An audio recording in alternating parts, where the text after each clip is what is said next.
ओम नमः नमः शिवाय। प्रिय शिव भक्तों, 11वें दिन की श्री शिव महापुराण की कथा का आरंभ हम रुद्र संहिता में पार्वती खंड के 27वें अध्याय से कर रहे हैं। श्री शिवाय नमस्तुभ्यम, श्री शिवाय नमस्तुभ्यम।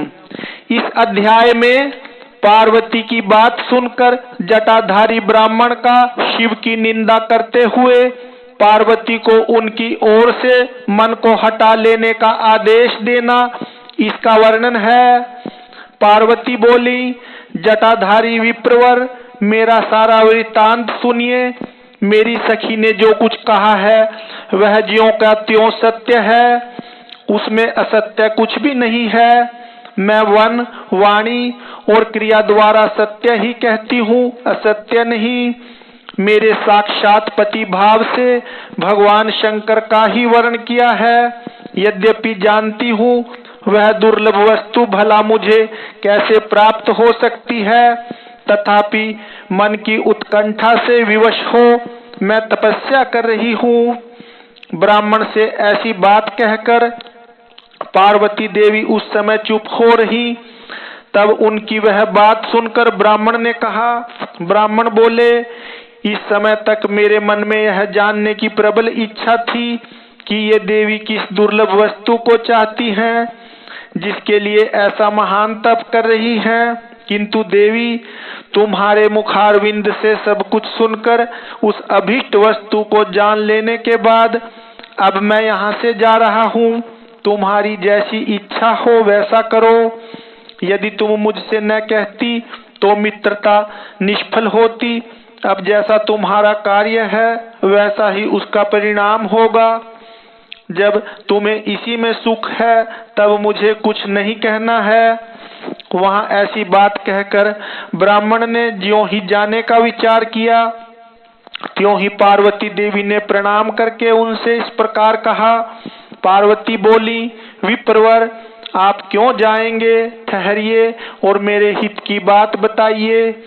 पार्वती के ऐसा कहने पर दंडधारी ब्राह्मण देवता रुक गए और इस प्रकार बोले, देवी, यदि मेरी बात सुनने का मन है और मुझे भक्ति भाव से ठहरा रही हो तो मैं वह सब तत्व बता रहा हूँ जिससे तुम्हें हिताहित का ज्ञान हो जाएगा।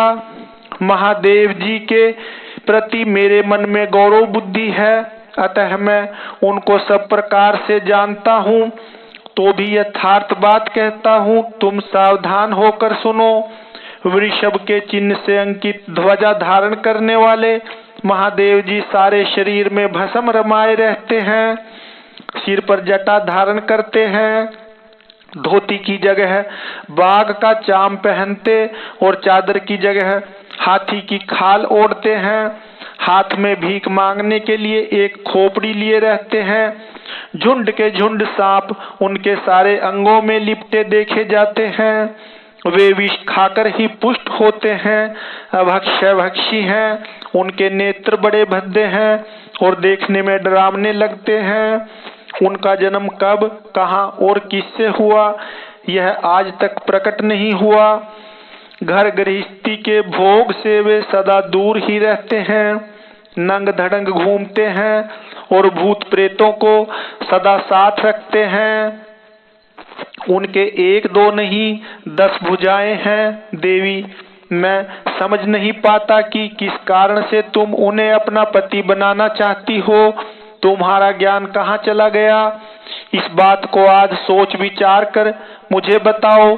दक्ष ने अपने यज्ञ में अपनी ही पुत्री सती को केवल यही सोच कर नहीं बुलाया कि वह कपालधारी भिक्षुक की भार्या है। इतना ही नहीं, उन्होंने यज्ञ में भाग देने के लिए सब देवताओं को बुलाया, किंतु शंभु को छोड़ दिया। सती उसी अपमान के कारण अत्यंत क्रोध से व्याकुल हो उठी। उसने अपने प्यारे प्राणों को तो छोड़ा ही, शंकर जी को भी त्याग दिया। तुम तो स्त्रियों में रतन हो, तुम्हारे पिता समस्त पर्वतों के राजा हैं। फिर तुम क्यों इस उग्र तपस्या के द्वारा वैसे पति को पाने की अभिलाषा करती हो। सोने की मुद्रा अशर्फी देकर बदले में उतना ही बड़ा कांच लेना चाहती हो। उज्जवल चंदन छोड़कर अपने अंगों में कीचड़ लपेटना चाहती हो। सूर्य के तेज का परित्याग करके जुगनू की चमक पाना चाहती हो। महीन वस्त्र त्याग कर अपने शरीर को चमड़े से ढकने की इच्छा करती हो।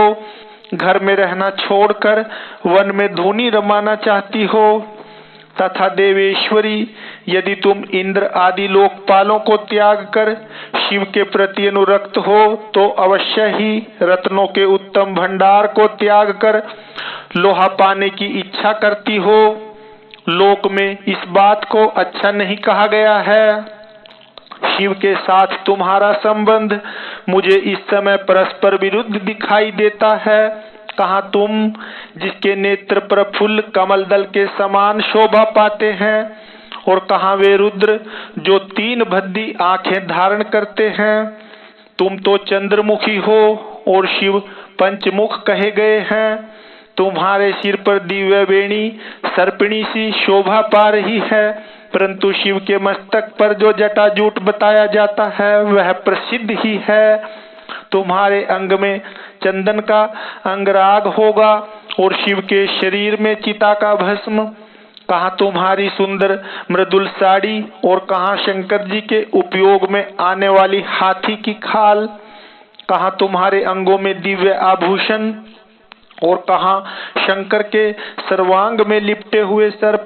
कहाँ तुम्हारी सेवा के लिए उद्धत रहने वाले संपूर्ण देवता और कहाँ भूतों की दी हुई बलि को पसंद करने वाले शिव। कहाँ तो मृदंग की मधुर ध्वनि और कहाँ डमरू की डिमडिम।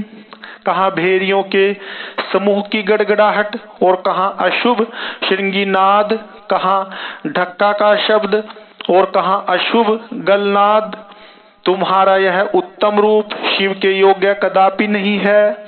यदि उनके पास धन होता तो वे दिगंबर नंगे क्यों रहते। सवारी के नाम पर उनके पास एक बूढ़ा बैल है और दूसरी कोई भी सामग्री उनके पास नहीं है। कन्या के लिए ढूंढे जाने वाले वरों में जो नारियों को सुख देने वाले गुण बताए गए हैं, उनमें से एक भी गुण भद्दी आंख वाले रुद्र में नहीं है। तुम्हारे परम प्रिय काम को भी उन हर देवता ने दग्ध कर दिया और तुम्हारे प्रति उनका अनादर तो तभी देख लिया गया जब वे तुम्हें छोड़कर अन्यत्र चले गए। उनकी कोई जाति नहीं देखी जाती, उनमें विद्या तथा ज्ञान का भी पता नहीं चलता। पिशाच ही उनके सहायक हैं और विष तो उनके कंठ में ही दिखाई देता है। वे सदा अकेले रहने वाले और विशेष रूप से विरक्त हैं, इसलिए तुम्हें हर के साथ अपने मन को नहीं जोड़ना चाहिए। कहाँ तुम्हारे कंठ में सुंदर हार और कहाँ उनके गले में नरमुंडों की माला। देवी, तुम्हारे और हर के रूप आदि सब एक दूसरे से विरुद्ध हैं, अतः मुझे तो यह संबंध नहीं रुचता। फिर तुम्हारी जैसी इच्छा हो वैसा करो। संसार में जो कुछ भी वस्तु है वह सब तुम स्वयं चाहने लगी हो, अतः मैं कहता हूँ कि तुम उस असत की ओर से अपने मन को हटा लो, अन्यथा जो चाहो वह करो, मुझे कुछ नहीं कहना है। ब्रह्मा जी कहते हैं, नारद, यह बात सुनकर पार्वती शिव की निंदा करने वाले ब्राह्मण पर मन ही मन कुपित हो उठी और उससे इस प्रकार बोली, ओम नमः नमः शिवाय, श्री शिवाय नमस्तुभ्यम, श्री शिवाय नमस्तुभ्यम। इस अध्याय में पार्वती जी का परमेश्वर शिव की महत्ता का प्रतिपादन करना, रोष पूर्वक जटिल ब्राह्मण को फटकारना, सखी द्वारा उन्हें फिर बोलने से रोकना तथा भगवान शिव का उन्हें प्रत्यक्ष दर्शन दे अपने साथ चलने के लिए कहना, इन सब का वर्णन है। पार्वती जी बोली, बाबा जी, अब तक तो मैंने यह समझा था कि कोई दूसरे ज्ञानी महात्मा आ गए हैं, परंतु अब सब ज्ञात हो गया। आपकी कलई खुल गई आपसे क्या कहूँ।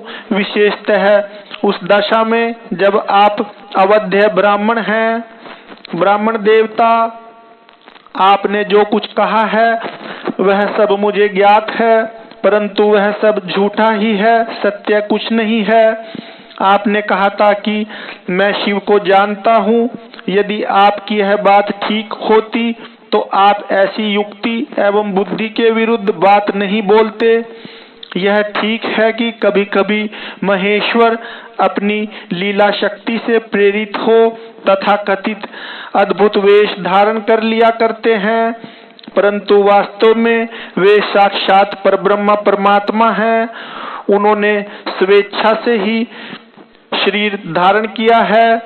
आप ब्रह्मचारी का स्वरूप धारण कर मुझे ठगने के लिए उद्यत हो यहाँ आए हैं और अनुचित एवं असंगत युक्तियों का सहारा ले छल कपट से युक्त बातें बोल रहे हैं।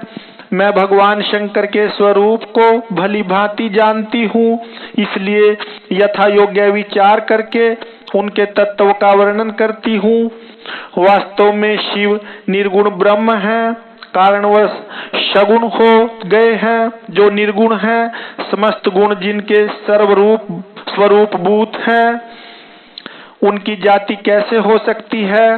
वे भगवान सदाशिव समस्त विद्याओं के आधार हैं। फिर उन पूर्ण परमात्मा को किस विद्या से क्या काम। पूर्व काल में कल्प के आरंभ में भगवान शंभु ने श्री विष्णु को उच्छ्वास रूप से संपूर्ण वेद प्रदान किए थे, अतः उनके समान उत्तम प्रभु दूसरा कौन है। जो सबके आदि कारण है, उनकी अवस्था अथवा आयु का माप तोल कैसे हो सकता है। प्रकृति उन्हीं से उत्पन्न हुई है, फिर उनकी शक्ति का दूसरा क्या कारण हो सकता है। जो लोग सदा प्रेम पूर्वक शक्ति के स्वामी भगवान शंकर का भजन करते हैं, उन्हें भगवान शंभु प्रभु शक्ति, उत्साह शक्ति और मंत्र शक्ति, ये तीनों अक्षय शक्तियां प्रदान करते हैं। भगवान शिव के भजन से ही जीव मृत्यु को जीत लेता और निर्भय हो जाता है, इसलिए तीनों लोकों में उनका मृत्युंजय नाम प्रसिद्ध है। उन्हीं के अनुग्रह से विष्णुत्व को और ब्रह्मा ब्रह्मत्व को और देवता देवत्व को प्राप्त हुए हैं। शिव जी का पक्ष लेकर बहुत बोलने से क्या लाभ। वे भगवान स्वयं ही महाप्रभु हैं। कल्याण रूपी शिव की सेवा से यहाँ कौन सा मनोरथ सिद्ध नहीं हो सकता। उन महादेव जी के पास किस बात की कमी है जो वे भगवान सदाशिव स्वयं मुझे पाने की इच्छा करें। यदि शंकर की सेवा न करे तो मनुष्य 7 जन्मों तक दरिद्र होता है और उन्हीं की सेवा से सेवक को लोक में कभी नष्ट न होने वाली लक्ष्मी प्राप्त होती है। जिनके सामने 8 सिद्धियां नित्य आकर सिर नीचा किए इस इच्छा से नृत्य करती हैं कि वे भगवान हम पर संतुष्ट हो जाएं, उनके लिए कोई भी हितकर वस्तु दुर्लभ कैसे हो सकती है। यद्यपि यहाँ मांगलिक कही जाने वाली वस्तुएं शंकर का सेवन नहीं करती, तथापि उनके स्मरण मात्र से ही सबका मंगल होता है। जिनकी पूजा के प्रभाव से उपासक की संपूर्ण कामनाएं सिद्ध हो जाती हैं। सदा निर्विकार रहने वाले उन परमात्मा शिव में विकार कहाँ से आ सकता है। जिस पुरुष के मुख में निरंतर शिव यह मंगलमय नाम निवास करता है, उसके दर्शन मात्र से ही अन्य सब सदा पवित्र होते हैं। जैसे कि आपने कहा है वे चिता का भस्म लगाते हैं, परंतु यदि उनका लगाया हुआ भस्म अपवित्र होता तो उनके शरीर से झड़कर गिरे हुए उस भस्म को देवता लोग सदा अपने सिर पर कैसे धारण करते। अतः शिव के अंगों के स्पर्श से अपवित्र वस्तु भी पवित्र हो जाती है। जो महादेव सगुण होकर तीनों लोकों के कर्ता भरता और हरता होते हैं तथा निर्गुण रूप में शिव कहलाते हैं, वे बुद्धि के द्वारा पूर्ण रूप से कैसे जाने जा सकते हैं? पर ब्रह्म परमात्मा शिव का जो निर्गुण रूप है उसे आप जैसे बहिर्मुख लोग कैसे जान सकते हैं? जो दुराचारी और पापी हैं वे देवताओं से बहिष्कृत हो जाते हैं। ऐसे लोग निर्गुण शिव के तत्व को नहीं जानते। जो पुरुष तत्व को न जानने के कारण यहाँ शिव की निंदा करता है उसके जन्म भर का सारा संचित पुण्य भस्म हो जाता है। आपने जो यहाँ अमित तेजस्वी महादेव जी की निंदा की है और मैंने जो आपकी पूजा की है उससे मुझे पाप की भागिनी होना पड़ा है। शिवद्रोही को देखकर वस्त्र सहित स्नान करना चाहिए। शिवद्रोही का दर्शन हो जाने पर प्रायश्चित करना चाहिए। इतना कहकर पार्वती जी उस ब्राह्मण पर अधिक रुष्ट होकर बोली, अरे रे दुष्ट, तूने कहा था कि मैं शंकर को नहीं जानता हूँ, परंतु निश्चय ही तूने उन सनातन शिव को नहीं जाना है। भगवान रुद्र को तू जैसा कहता है वे वैसे ही क्यों न हो, उनके जैसे भी बहुसंख्यक रूप क्यों न हो। सत्पुरुषों के प्रियतम नित्य निर्विकार वे भगवान शिव ही मेरे अभिष्टतम देव हैं। ब्रह्मा और विष्णु भी कभी उन महात्मा हर के समान नहीं हो सकते। फिर दूसरे देवताओं की तो बात ही क्या है, क्योंकि वे सदैव काल के अधीन हैं। इस प्रकार अपनी शुद्ध बुद्धि से तत्वतः विचार कर मैं शिव के लिए वन में आकर बड़ी भारी तपस्या कर रही हूँ। वे भक्तवत्सल सर्वेश्वर शिव ही हम सबके परमेश्वर हैं। दीनों पर अनुग्रह करने वाले उन महादेव को ही प्राप्त करने की मेरी इच्छा है। ब्रह्मा जी कहते हैं, नारद, ऐसा कहकर गिरिजा नंदिनी गिरिजा चुप हो गई और निर्विकार चित्त से भगवान शिव का ध्यान करने लगी। देवी की बात सुनकर वह ब्रह्मचारी ब्राह्मण ज्यों ही फिर कुछ कहने के लिए उद्यत हुआ, त्यों ही शिव में आसक्त चित्त होने के कारण उनकी निंदा सुनने से विमुख हुई पार्वती अपनी सखी विजया से शीघ्र बोली। पार्वती ने कहा, सखी, इस अदम ब्राह्मण को यत्न पूर्वक रोको, यह फिर कुछ कहना चाहता है। यह केवल शिव की निंदा ही करेगा। जो शिव की निंदा करता है केवल उसी को पाप नहीं लगता, जो निंदा को सुनता है वह भी यहाँ पाप का भागी होता है। भगवान शिव के उपासकों को चाहिए कि वे शिव की निंदा करने वाले का सर्वथा वध करें।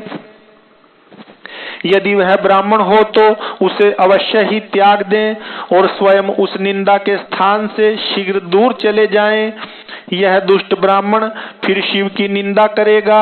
ब्राह्मण होने के कारण यह वध्य तो नहीं है, अतः त्याग देने योग्य है। किसी तरह भी इसका मुंह नहीं देखना चाहिए। इस स्थान को छोड़कर हम लोग आज ही किसी दूसरे स्थान में शीघ्र चलें, जिससे फिर इस अज्ञानी के साथ बात करने का अवसर न मिले। ब्रह्मा जी कहते हैं, नारद, ऐसा कहकर उमा ने ज्यों ही अन्यत्र जाने के लिए पैर उठाया, त्यों ही भगवान शिव ने अपने साक्षात स्वरूप को प्रकट हो प्रिया पार्वती का हाथ पकड़ लिया। शिवा जैसे स्वरूप का ध्यान करती थी वैसा ही सुंदर रूप धारण करके शिव ने उन्हें दर्शन दिया। पार्वती ने लज्जावश अपना मुंह नीचे की ओर कर लिया। तब भगवान शिव उनसे बोले, प्रिय, मुझे छोड़कर कहाँ जाओगी? अब मैं फिर कभी तुम्हारा त्याग नहीं करूंगा। मैं प्रसन्न हूँ, वर मांगो, मुझे तुम्हारे लिए कुछ भी अदेय नहीं है। देवी, आज से मैं तपस्या के मोल खरीदा हुआ तुम्हारा दास हूँ। तुम्हारे सौंदर्य ने भी मुझे मोह लिया है। अब तुम्हारे बिना मुझे एक क्षण भी युग के समान जान पड़ता है। लज्जा छोड़ो, तुम तो मेरी सनातन पत्नी हो, गिरिजा नंदिनी महेश्वरी।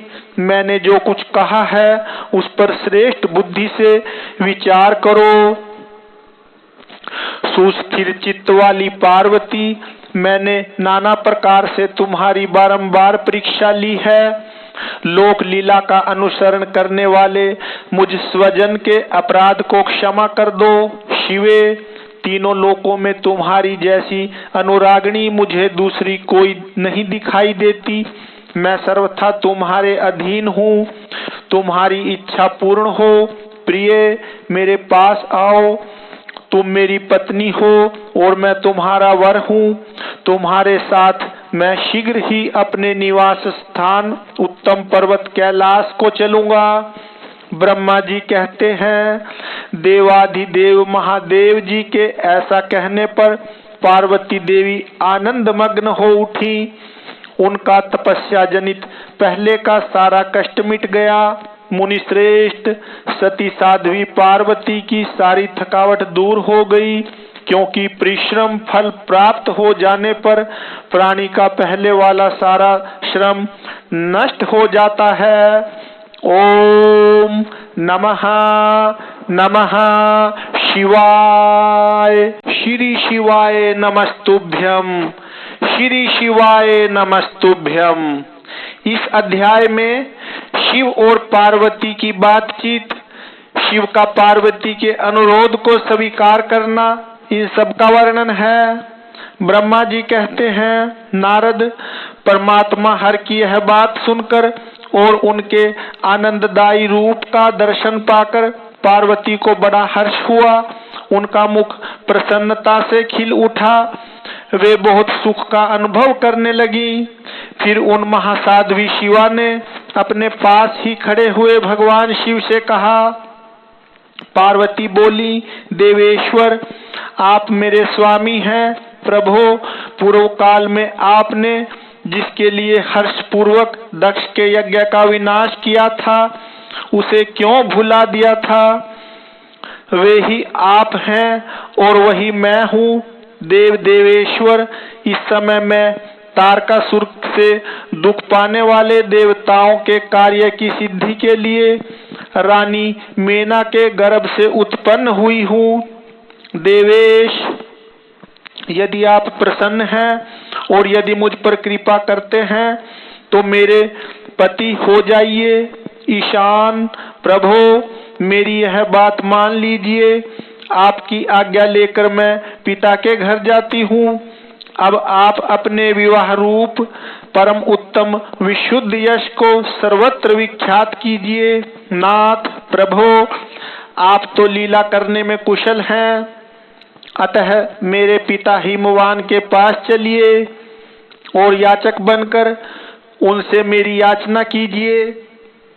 लोक में मेरे पिता को यश को फैलाते हुए आपको ऐसा ही करना चाहिए। इस तरह आप मेरे संपूर्ण गृहस्थाश्रम को सफल बनाइए। जब आप प्रसन्नता पूर्वक ऋषियों से मेरे पिता को सब बातों की जानकारी कराएंगे, तब मेरे पिता अपने भाई बंधुओं के साथ आपकी आज्ञा का पालन करेंगे। इसमें संदेह नहीं है। जब मैं पहले प्रजापति दक्ष की कन्या थी और मेरे पिता ने आपके हाथ में मेरा हाथ दिया, उस समय आपने शास्त्रोक्त विधि से विवाह का कार्य पूरा नहीं किया। मेरे पिता दक्ष ने ग्रहों की पूजा नहीं की, अतः उस विवाह में ग्रह पूजन विषयक बड़ी भारी त्रुटि रह गई। इसलिए प्रभो महादेव, अब की बार देवताओं के कार्य की सिद्धि के लिए आप शास्त्रोक्त विधि से विवाह कार्य का संपादन करें। विवाह की जैसी रीति है उसका पालन आपको अवश्य करना चाहिए। मेरे पिता हिमवान को यह अच्छी तरह ज्ञात हो जाना चाहिए कि मेरी पुत्री ने शुभ कारक तपस्या की है। पार्वती की ऐसी बात सुनकर भगवान सदाशिव बड़े प्रसन्न हुए और उन्हें हंसते हुए से प्रेम पूर्वक बोले। शिव ने कहा, देवी महेश्वरी, मेरी यह उत्तम बात सुनो। यह उचित, मंगल कारक और निर्दोष है। इसे सुनकर वैसा ही करो। वरनाने ब्रह्मा आदि जितने भी प्राणी हैं वे सब अनित्य हैं। भामिनी, यह सब जो कुछ दिखाई देता है इसे नश्वर समझो। मैं निर्गुण परमात्मा ही गुणों से युक्त हो एक से अनेक हो गया हूँ। जो अपने प्रकाश से प्रकाशित होता है वही परमात्मा मैं दूसरे के प्रकाश से प्रकाशित होने वाला हो गया। देवी, मैं स्वतंत्र हूँ परंतु तुमने मुझे परतंत्र बना दिया। समस्त कर्मों को करने वाली प्रकृति एवं महामाया तुम ही हो। यह संपूर्ण जगत माया में ही रचा गया है। मुझ सर्वात्मा परमात्मा ने अपनी उत्तम बुद्धि के द्वारा इसे धारण मात्र कर रखा है। सर्वत्र परमात्म भाव रखने वाले सर्वात्मा पुण्यवानों ने इसे अपने भीतर सींचा है तथा यह तीनों गुणों से आवेष्टित है। देवी, वरवर्णी, कौन मुख्य ग्रह है, कौन से ऋतु समूह है अथवा कौन दूसरे दूसरे उपग्रह हैं, इस समय तुमने शिव के लिए क्या कहा है, किस कर्तव्य का विधान किया है। गुण और कार्य के भेद से हम दोनों ने इस जगत में भक्तवत्सलता के कारण भक्तों को सुख देने के हेतु अवतार ग्रहण किया है। तुम ही रज सत्व तमोमयी त्रिगुणात्मकी का सूक्ष्म प्रकृति हो। सदा व्यापार कुशल सगुणा और निर्गुणा भी हो। सुमध्य में मैं यहाँ संपूर्ण भूतों का आत्मा निर्विकार एवं निरीह हूँ। भक्त की इच्छा से मैंने शरीर धारण किया है। शैलजे, मैं तुम्हारे पिता हिमालय के पास नहीं जा सकता तथा भिक्षुक होकर किसी तरह तुम्हारी उनसे याचना भी नहीं कर सकता। गिरिजानंदिनी, महान गुणों से अत्यंत गौरवशाली महात्मा पुरुष भी अपने मुंह से देही दो यह बात निकालने पर तत्काल लघुता को प्राप्त हो जाता है। कल्याणी, ऐसा जानकर हमारे लिए क्या कहती हो। भद्रे, तुम्हारी आज्ञा से मुझे सब कुछ करना है, अतः जैसी तुम्हारी इच्छा हो वैसा करो। महादेव जी के ऐसा कहने पर भी सती साध्वी कमल लोचना महादेवी शिवा ने उन भगवान शंकर को बारंबार भक्ति भाव से प्रणाम करके कहा। पार्वती बोली, नाथ, आप आत्मा हैं और मैं प्रकृति, इस विषय में विचार करने की कोई बात नहीं है। हम दोनों स्वतंत्र और निर्गुण होते हुए भी भक्तों के अधीन होने के कारण सगुण हो जाते हैं। शंभो, प्रभो, आपको प्रयत्न पूर्वक मेरी प्रार्थना के अनुसार कार्य करना चाहिए। शंकर, आप मेरे लिए याचना करें और हिमवान को दाता बनने का सौभाग्य प्रदान करें। महेश्वर, मैं सदा आपकी भक्ता हूँ, अतः मुझ पर कृपा कीजिए। नाथ, सदा जन्म जन्म में मैं ही आपकी पत्नी होती रही हूँ। आप पर ब्रह्म परमात्मा हैं, निर्गुण हैं, प्रकृति से परे हैं, निर्विकार, निरीह एवं स्वतंत्र परमेश्वर हैं। तथापि भक्तों के उद्धार में संलग्न होकर यहाँ सगुण भी हो जाते हैं। स्वात्मा राम होकर भी लीला विहारी बन जाते हैं, क्योंकि आप नाना प्रकार की लीलाएं करने में कुशल हैं। महादेव, महेश्वर, मैं सब प्रकार से आपको जानती हूँ। सर्वज्ञ, अब बहुत कहने से क्या लाभ, मुझ पर दया कीजिए। नाथ, महान अद्भुत लीला करके लोक में अपने सुयश का विस्तार कीजिए, जिसे गा गा कर लोग अनायास ही भवसागर से पार हो जाएं। ब्रह्मा जी कहते हैं, नारद, ऐसा कहकर गिरिजा ने महेश्वर को बारंबार प्रणाम किया और मस्तक झुकाकर हाथ जोड़ वे चुप हो गईं। उनके ऐसा कहने पर महात्मा महेश्वर ने लोक लीला का अनुसरण करने के लिए वैसा करना स्वीकार कर लिया। पार्वती ने जो कुछ कहा था उसी को प्रसन्नता पूर्वक करने के लिए उद्धत हो वे हंसने लगे। तदंतर हर्ष से भरे हुए शंभु अंतर्धान हो कैलाश को चले गए। उस समय काली के विरह से उनका चित्त उन्हीं की ओर खींच गया था। कैलाश पर जाकर परमानंद में निमग्न हुए महेश्वर ने अपने नंदी आदि गणों से वह सारा वृत्तांत कह सुनाया। वे भैरव आदि सभी गण भी वह सब समाचार सुनकर अत्यंत सुखी हो गए और महान उत्सव करने लगे। नारद, उस समय वहां महान मंगल होने लगा। सबके दुख नष्ट हो गए तथा रुद्रदेव को भी पूर्ण आनंद प्राप्त हुआ। ओम नमः नमः शिवाय। श्री शिवाय नमस्तुभ्यं, श्री शिवाय नमस्तुभ्यं। इस अध्याय में पार्वती का पिता के घर में सत्कार, महादेव जी की नटलीला का चमत्कार, उनका मेना आदि से पार्वती को मांगना और माता पिता के इनकार करने पर अंतर्धान हो जाना, इन सब का वर्णन है। ब्रह्मा जी कहते हैं, नारद, भगवान शंकर के अपने स्थान को चले जाने पर सखियों सहित पार्वती भी अपने रूप को सफल करके महादेव जी का नाम लेती हुई पिताजी के घर चली गई। पार्वती का आगमन सुनकर मेना और हिमाचल दिव्य रथ पर आरूढ़ हो हर्ष से विहल होकर उनकी आगवानी के लिए चले। पुरोहित, पुरवासी, अनेकानेक सखियां तथा अन्य सब संबंधी भी आ पहुंचे।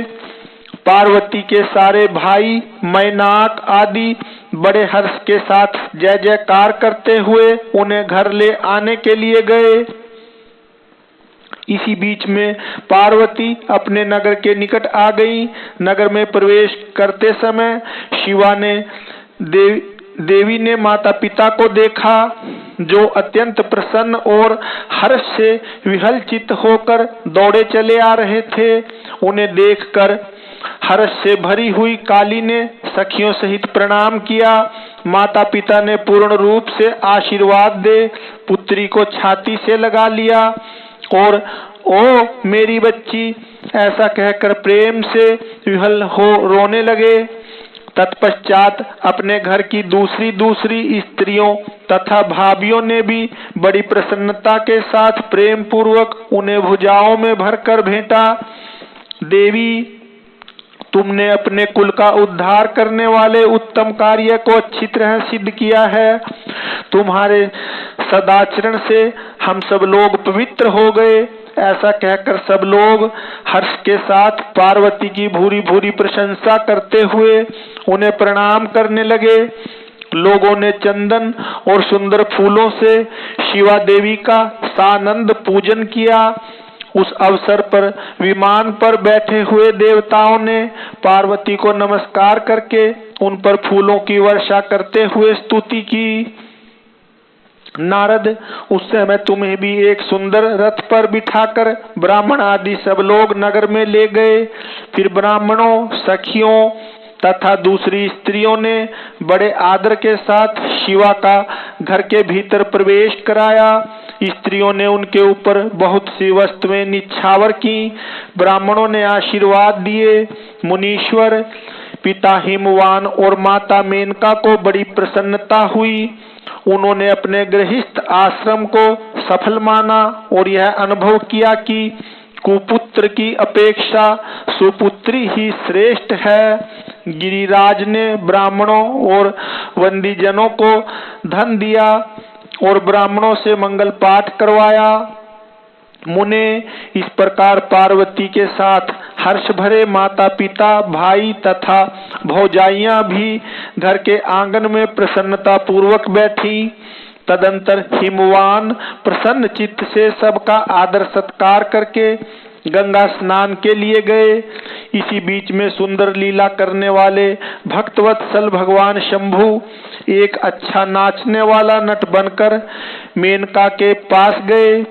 उन्होंने बाएं हाथ में सींग और दाहिने हाथ में डमरू ले रखा था। पीठ पर कठरी रख छोड़ी थी, लाल वस्त्र पहने, और भगवान रुद्र नाच और गान में अपनी निपुणता का परिचय दे रहे थे। सुंदर नट का रूप धारण किए हुए भगवान शिव ने मेनका के पास बैठी हुई स्त्रियों की टोली के समीप सुंदर नृत्य किया और अत्यंत मनोहर नाना प्रकार के गीत गाए। उन्होंने वहां सुंदर ध्वनि करने वाले शंख और डमरू को भी बजाया तथा नाना प्रकार की बड़ी मनोहारिणी लीला की। नटराज की उस लीला को देखने के लिए नगर के सभी स्त्री पुरुष एवं बालक और वृद्ध भी सहसा वहां आ पहुंचे। मुने उस सुमधुर गीत को सुनकर, उस मनोहर उत्तम नृत्य को देखकर वहां आए हुए सब लोग तत्काल मोहित हो गए। मेना भी मोही गई। उधर पार्वती ने अपने हृदय में भगवान शंकर का साक्षात दर्शन किया। वे त्रिशूल आदि चिन्ह धारण किए अत्यंत सुंदर दिखाई देते थे। उनका सारा अंग विभूति से विभूषित था। वे हड्डियों की माला से अलंकृत थे। उनका मुख सूर्य, चंद्र एवं अग्नि रूप 3 नेत्रों से उद्भासित था। उन्होंने नाग का यज्ञोपवीत धारण किया था। उनके उस सुरमय रूप को देखकर दुर्गा प्रेमावेश से मूर्छित हो गई। गौरवर्ण विभूषित दीन बंधु, दया सिंधु और सर्वथा मनोहर महेश्वर पार्वती से कह रहे थे कि वर मांगो। अपने हृदय में विराजमान महादेव जी को इस रूप में देखकर पार्वती देवी ने उन्हें प्रणाम किया और मन ही मन यह वर मांगा कि आप मेरे पति हो जाइए। प्रीति युक्त हृदय से शिवा को वैसा कल्याणकारी वर देकर वे पुनः अंतर्धान हो गए और वहां पूर्ववत भिक्षा मांगने वाला नट बनकर उत्तम नृत्य करने लगे। उस समय मेना सोने की थाली में रखे हुए बहुत से सुंदर रत्न ले उन्हें प्रसन्नता पूर्वक देने के लिए गई। उनका वह ऐश्वर्य देखकर भगवान शंकर मन ही मन बड़े प्रसन्न हुए, परंतु उन्होंने उन रत्नों को स्वीकार नहीं किया। वे भिक्षा में उनकी पुत्री शिवा को ही मांगने लगे और पुनः कौतुकवश सुंदर नृत्य एवं गान करने को उद्यत हुए। मेना उस भिक्षुक नट की बात सुनकर अत्यंत कुपित हो उठी और उसे डांटने फटकारने लगी। उनके मन में उसे बाहर निकाल देने की इच्छा हुई। इसी बीच में गिरिराज हिमवान गंगा जी से नहाकर लौट आए। उन्होंने अपने सामने उस नराकार भिक्षुक को आंगन में खड़ा देखा। मेना के मुख से सारी बातें सुनकर उनको भी बड़ा क्रोध हुआ। उन्होंने अपने सेवकों को आज्ञा दी कि इस नट को बाहर निकाल दो। मुनि श्रेष्ठ, वे नटराज विशाल काय अग्नि की भांति अपने उत्तम तेज से प्रज्वलित हो रहे थे। उन्हें छूना भी कठिन था, इसलिए कोई भी उन्हें बाहर न निकाल सका। तात फिर तो नाना प्रकार की लीलाओं में विशारद उन भिक्षु शिरोमणि ने शैलराज को अपना अनंत प्रभाव दिखाना आरंभ किया। हिमवान ने देखा भिक्षु ने वहां तत्काल ही भगवान विष्णु का रूप धारण कर लिया है। उनके मस्तक पर किरीट, कानों में कुंडल और शरीर पर पीत वस्त्र शोभा पाते हैं। उनके 4 भुजाएं हैं। हिमवान ने पूजा के समय गदाधारी श्रीहरि को जो जो पुष्प आदि चढ़ाए थे वे सब उन्होंने भिक्षु के शरीर और मस्तक पर देखे। तत्पश्चात गिरिजा ने उन भिक्षु शिरोमणि को जगत सृष्टा चतुर्मुख ब्रह्मा के रूप में देखा। उनके शरीर का वर्ण लाल था और वे वैदिक सूक्त का पाठ कर रहे थे। तदंतर शैलराज ने उन कौतुककारी नटराज को एक क्षण में जगत के नेत्र रूप सूर्य के आकार में देखा। तात इसके बाद वे महान अद्भुत रुद्र के रूप में दिखाई दिए। उनके साथ देवी पार्वती भी थी। वे उत्तम तेज से संपन्न रमणीय रुद्र धीरे धीरे हंस रहे थे। फिर वे केवल तेजो में रूप में दृष्टि गोचर हुए।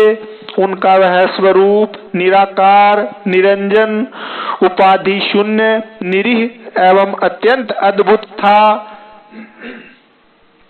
इस प्रकार हिमवान ने उनके बहुत से रूप देखे। इससे उन्हें बड़ा विस्मय हुआ और वे तुरंत ही परमानंद में निमग्न हो गए।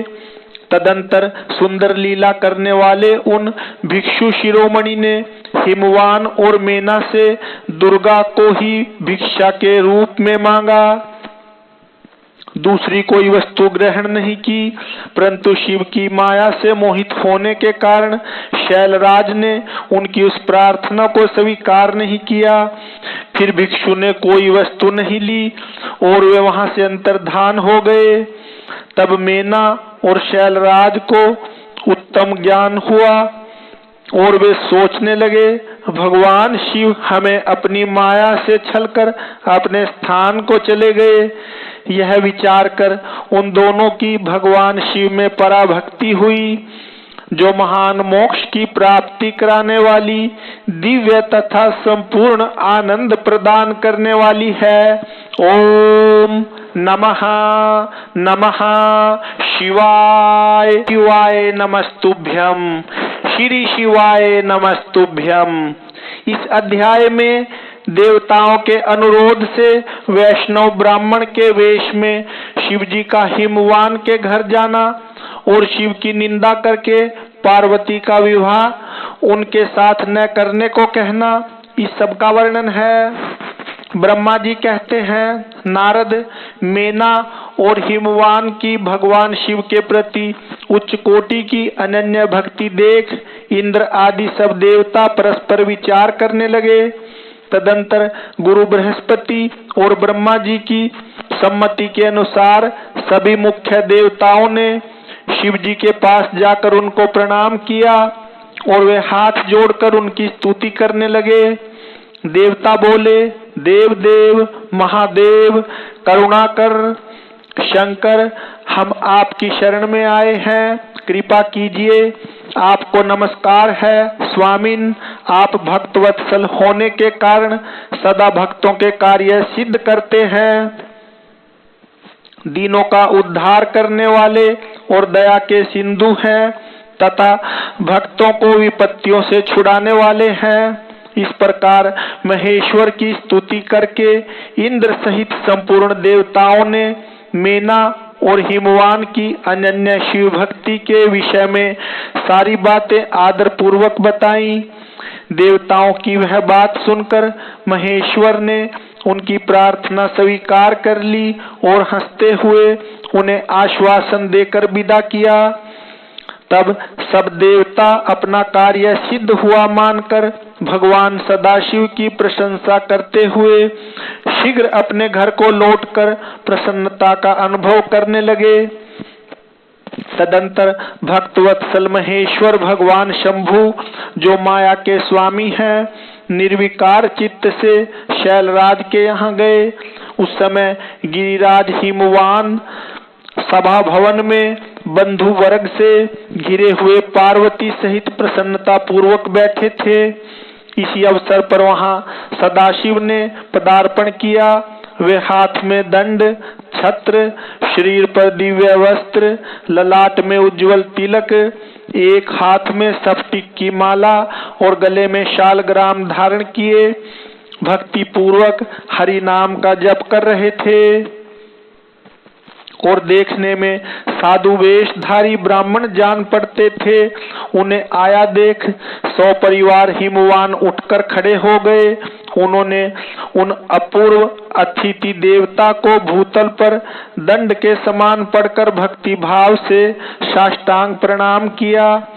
देवी पार्वती ब्राह्मण रूपधारी प्राण परमेश्वर शिव को पहचान गई थी, अतः उन्होंने भी उनको मस्तक झुकाया और मन ही मन बड़ी प्रसन्नता के साथ उनकी स्तुति की।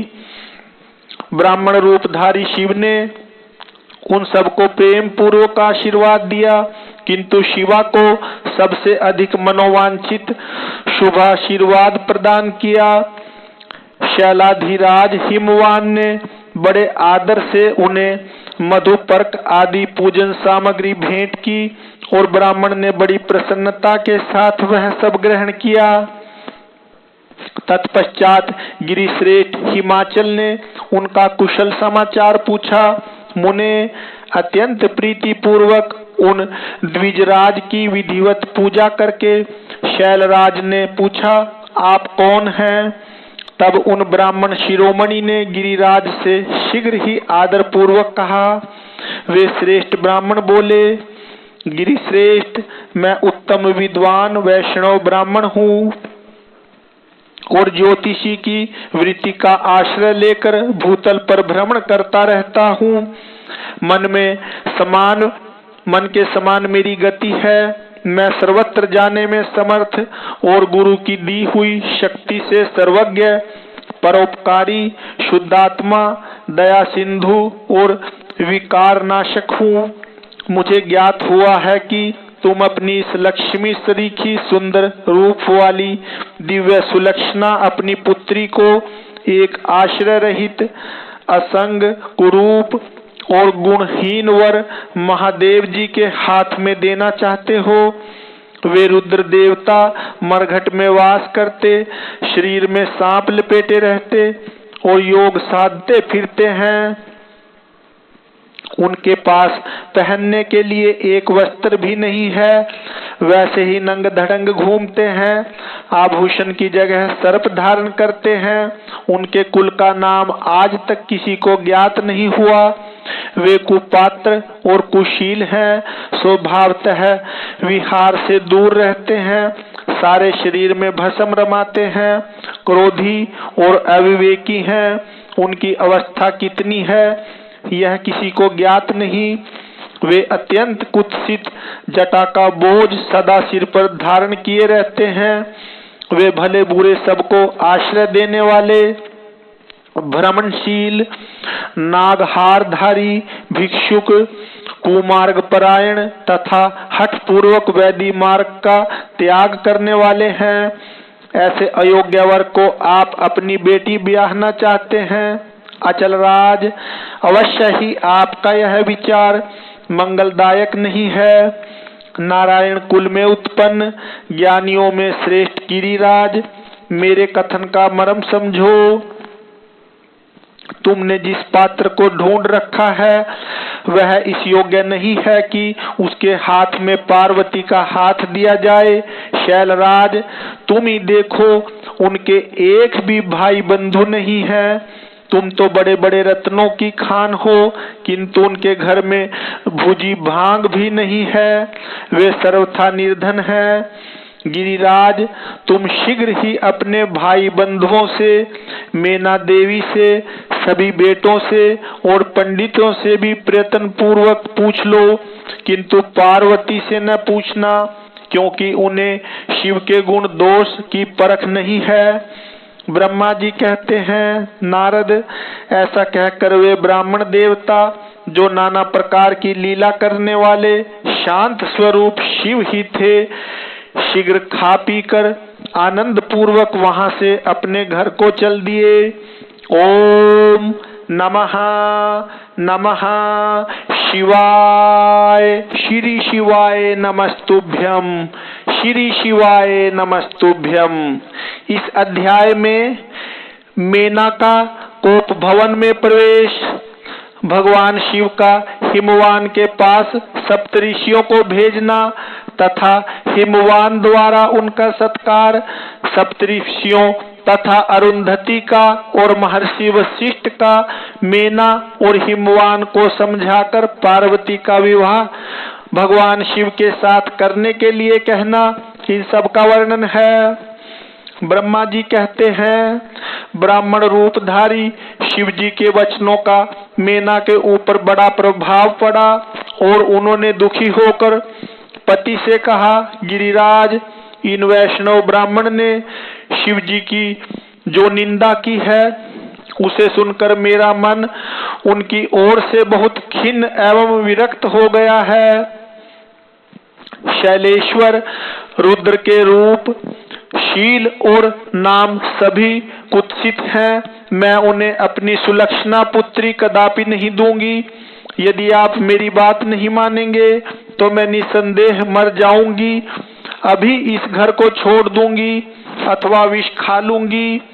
पार्वती के गले में फांसी लगाकर गहन वन में चली जाऊंगी अथवा उसे महासागर में डुबो दूंगी, परंतु अपनी बेटी को रुद्र के गले नहीं मरूंगी।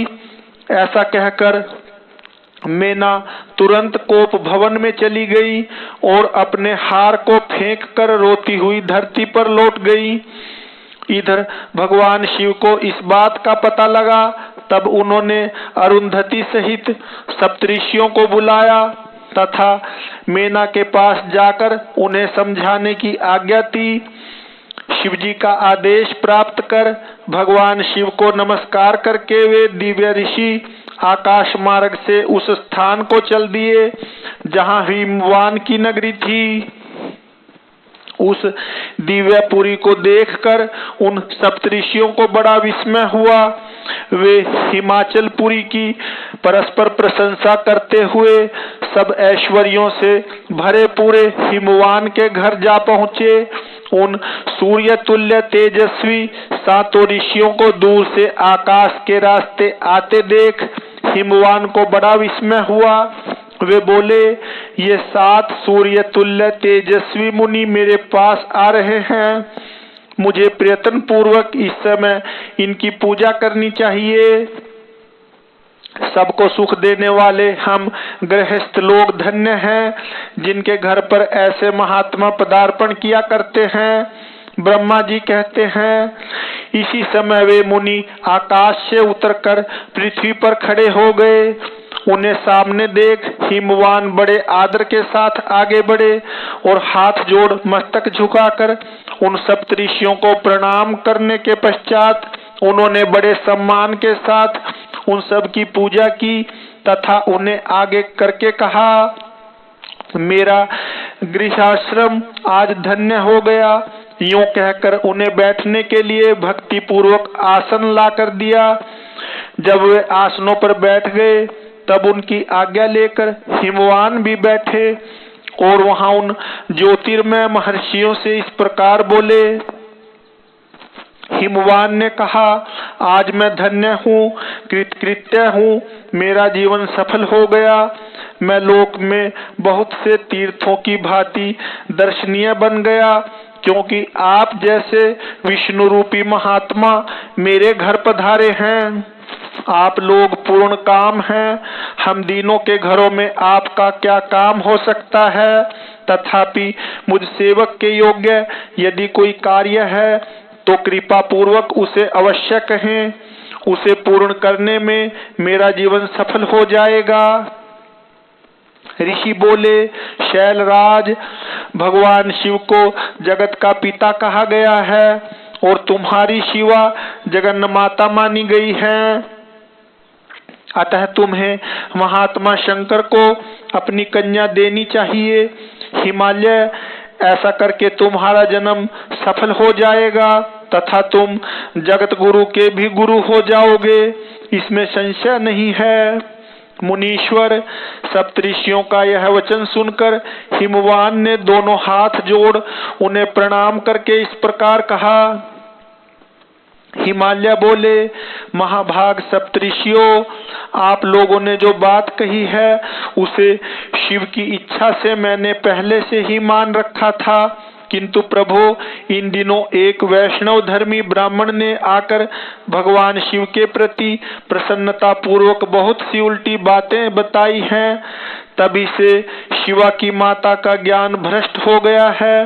वे अपनी बेटी का विवाह उस योगी रुद्र के साथ नहीं करना चाहती। ब्राह्मणों, वे बड़ा भारी हट करके मैले कपड़े पहनकर कोप भवन में चली गई हैं और समझाने पर भी समझ नहीं रही हैं। मैं भी उस वैष्णव ब्राह्मण की बात सुनकर ज्ञान भ्रष्ट हो गया हूँ। आपसे सच कहता हूँ, भिक्षुक रूपधारी महेश्वर को बेटी देने की मेरी भी अब इच्छा नहीं है। ब्रह्मा जी कहते हैं, नारद, मुनियों के बीच में बैठे हुए शैलराज शिव की माया से मोहित हो उपर्युक्त बात कहकर चुप हो गए। तब उन सभी सप्तऋषियों ने शिव की माया की प्रशंसा करके मेनका के पास अरुंधति को भेजा। पति की आज्ञा पाकर ज्ञानदायिनी अरुंधति देवी तुरंत उस घर में गई जहां मेना और पार्वती थी। जाकर उन्होंने देखा मेना शोक से आकुल होकर पृथ्वी पर पड़ी है। तब उन साध्वी देवी ने बड़ी सावधानी के साथ मधुर एवं हितकर बात कही। अरुंधति बोली, साध्वी रानी मेनके, उठो, मैं अरुंधति तुम्हारे घर में आई हूँ तथा दयालु सप्तऋषि भी पधारे हैं। अरुंधति का स्वर सुनकर मेनका शीघ्र उठ गई और लक्ष्मी जैसी तेजस्विनी उन पतिव्रता देवी के चरणों में मस्तक रखकर बोली। मेना ने कहा, अहो, हम पुण्य जन्मा जीवों को आज यह किस पुण्य का फल प्राप्त हुआ है कि हमारे घर में जगत सृष्टा ब्रह्मा जी की पुत्रवधू और महर्षि वशिष्ठ की पत्नी पधारी है। देवी, आप किस लिए आई हैं, यह मुझे बताइए। मैं और मेरी पुत्री आपकी दासी के समान हैं, आप हम पर कृपा कीजिए।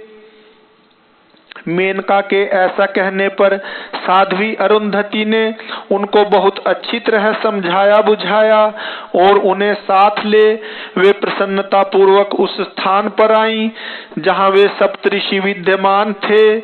सप्तऋषिगण बातचीत में बड़े निपुण थे। उन सब ने भगवान शिव के युगल चरणार विंदों का स्मरण करके शैलराज को समझाना आरंभ किया। ऋषि बोले, शैलेंद्र, हमारा शुभ कारक वचन सुनो। तुम पार्वती का विवाह शिव के साथ कर दो और संहार करता रुद्र के श्वशुर हो जाओ। शंभु सर्वेश्वर हैं, वे किसी से याचना नहीं करते। स्वयं ब्रह्मा जी ने तारकासुर के विनाश के लिए एक वीर पुत्र उत्पन्न करने के उद्देश्य से लेकर भगवान शिव से यह प्रार्थना की है कि वे विवाह कर लें। भगवान शंकर तो योगियों के शिरोमणि हैं, वे विवाह के लिए उत्सुक नहीं हैं। केवल ब्रह्मा जी की प्रार्थना से ही वे महादेव तुम्हारी कन्या का पानी ग्रहण करेंगे। तुम्हारी पुत्री ने जब तपस्या की थी उस समय उसके सामने उन्होंने उससे विवाह की प्रतिज्ञा कर ली थी। इन्हीं दो कारणों से वे योगीराज शिव विवाह करेंगे। ऋषियों की यह बात सुनकर हिमालय हंस पड़े और कुछ भयभीत हो विनय पूर्वक बोले। हिमालय ने कहा, मैं शिव के पास कोई राजोचित सामग्री नहीं देखता हूँ। उनका न कोई घर है, न ऐश्वर्य है और न कोई स्वजन या बंधु बांधव ही है। मैं अत्यंत निर्लिप्त योगी को अपनी बेटी देना नहीं चाहता। आप लोग वेद विधाता ब्रह्मा जी के पुत्र हैं, अतः अपना निश्चित विचार कहिए। जो पिता काम से, मोह से, भय से अथवा लोभ से किसी अयोग्य वर के हाथ में अपनी कन्या दे देता है वह मरने के बाद नरक में जाता है। अतः मैं स्वेच्छा से भगवान शूलपाणी को अपनी कन्या नहीं दूंगा। इसलिए महर्षियों, जो उचित विधान हो उसे आप लोग कीजिए। मुनीश्वर नारद हिमाचल के इस वचन को सुनकर बातचीत करने में निपुण महर्षि वशिष्ठ ने उनसे यूं कहा। वशिष्ठ बोले, शैलेश्वर, मेरी बात सुनो। यह सर्वथा तुम्हारे लिए हितकारक, धर्म के अनुकूल, सत्य तथा इहलोक और परलोक में सुखदायक है। शैलराज, लोक तथा वेद में 3 प्रकार के वचन उपलब्ध होते हैं। शास्त्रज्ञ पुरुष अपनी निर्मल ज्ञान दृष्टि से उन सब प्रकार के वचनों को जानता है। एक तो वह वचन है जो तत्काल सुनने में बड़ा सुंदर प्रिय लगता है, परंतु पीछे वह असत्य एवं अहितकारक सिद्ध होता है। मेरा वचन बुद्धिमान शत्रु ही कहता है, उससे कभी हित नहीं होता। दूसरा वह है जो आरंभ में अच्छा नहीं लगता, उसे सुनकर अप्रसन्नता ही होती है, परंतु परिणाम में वह सुख देने वाला होता है। इस तरह का वचन कहकर दयालु धर्मशील बांधव जन ही कर्तव्य का बोध कराता है। तीसरी श्रेणी का वचन वह है जो सुनते ही अमृत के समान मीठा लगता है और सब काल में सुख देने वाला होता है। सत्य ही उसका सार होता है, इसलिए वह हितकारक हुआ करता है। ऐसा वचन सबसे श्रेष्ठ और सबके लिए अभिष्ट है। शैलराज, इस तरह नीति शास्त्र में 3 प्रकार के वचन कहे गए हैं। इन तीनों में से तुम्हें कौन सा वचन अभिष्ट है? बताओ, मैं तुम्हारे लिए वैसा ही वचन करूंगा। भगवान शंकर संपूर्ण देवताओं के स्वामी हैं, उनके पास बाह्य संपत्ति नहीं है। इसका कारण यह है कि उनका चित्त एकमात्र ज्ञान के महासागर में मग्न रहता है, जो ज्ञानानंद स्वरूप और सबके ईश्वर हैं। उन्हें लौकिक बाह्य वस्तुओं की क्या इच्छा होगी? गृहस्थ पुरुष राज्य और संपत्ति से सुशोभित होने वाले वर को अपनी पुत्री देता है, क्योंकि किसी दीन दुखी को कन्या देने से पिता कन्या घाती होता है, उसे कन्या के वध का पाप लगता है। कौन जानता है कि भगवान शंकर दुखी हैं? कुबेर जिनके किंकर हैं, जो अपनी भ्रूभंग की लीला मात्र से संसार की सृष्टि और संहार करने में समर्थ हैं, जिन्हें गुणातीत परमात्मा और प्रकृति से परे परमेश्वर कहा गया है। सृष्टि पालन और संहार करने वाली जिनकी त्रिविध मूर्ति ही ब्रह्मा विष्णु और हर नाम धारण करती है, उन्हें कौन निर्धन अथवा दुखी कह सकता है? ब्रह्मलोक में निवास करने वाले ब्रह्मा, क्षीर सागर में रहने वाले विष्णु तथा कैलाशवासी हर, ये सब शिव की ही विभूतियां हैं। शिव से प्रकट हुई प्रकृति भी अपने अंश से 3 प्रकार की मूर्तियों को धारण करती है। जगत में लीला शक्ति से प्रेरित हो वह अपनी कला से बहुत सा रूप धारण करती है।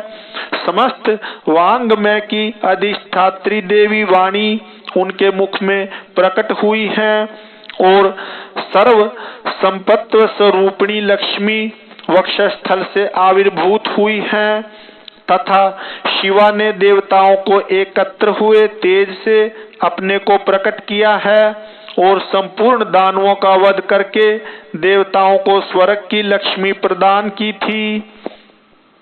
देवी शिवा कल्पांतर में दक्ष पत्नी के उदर से जन्म ले सती नाम से प्रसिद्ध हुई और हर को उन्होंने पति के रूप में प्राप्त किया।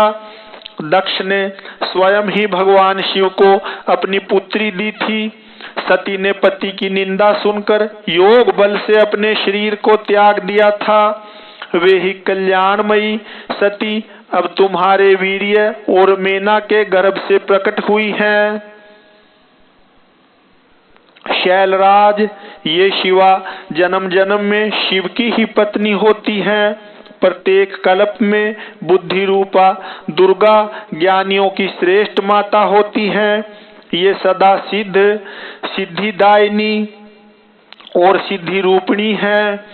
भगवान हर चिताभस्म के रूप में सती के अस्थि चूर्ण को ही स्वयं प्रेम पूर्वक अपने अंगों में धारण करते हैं।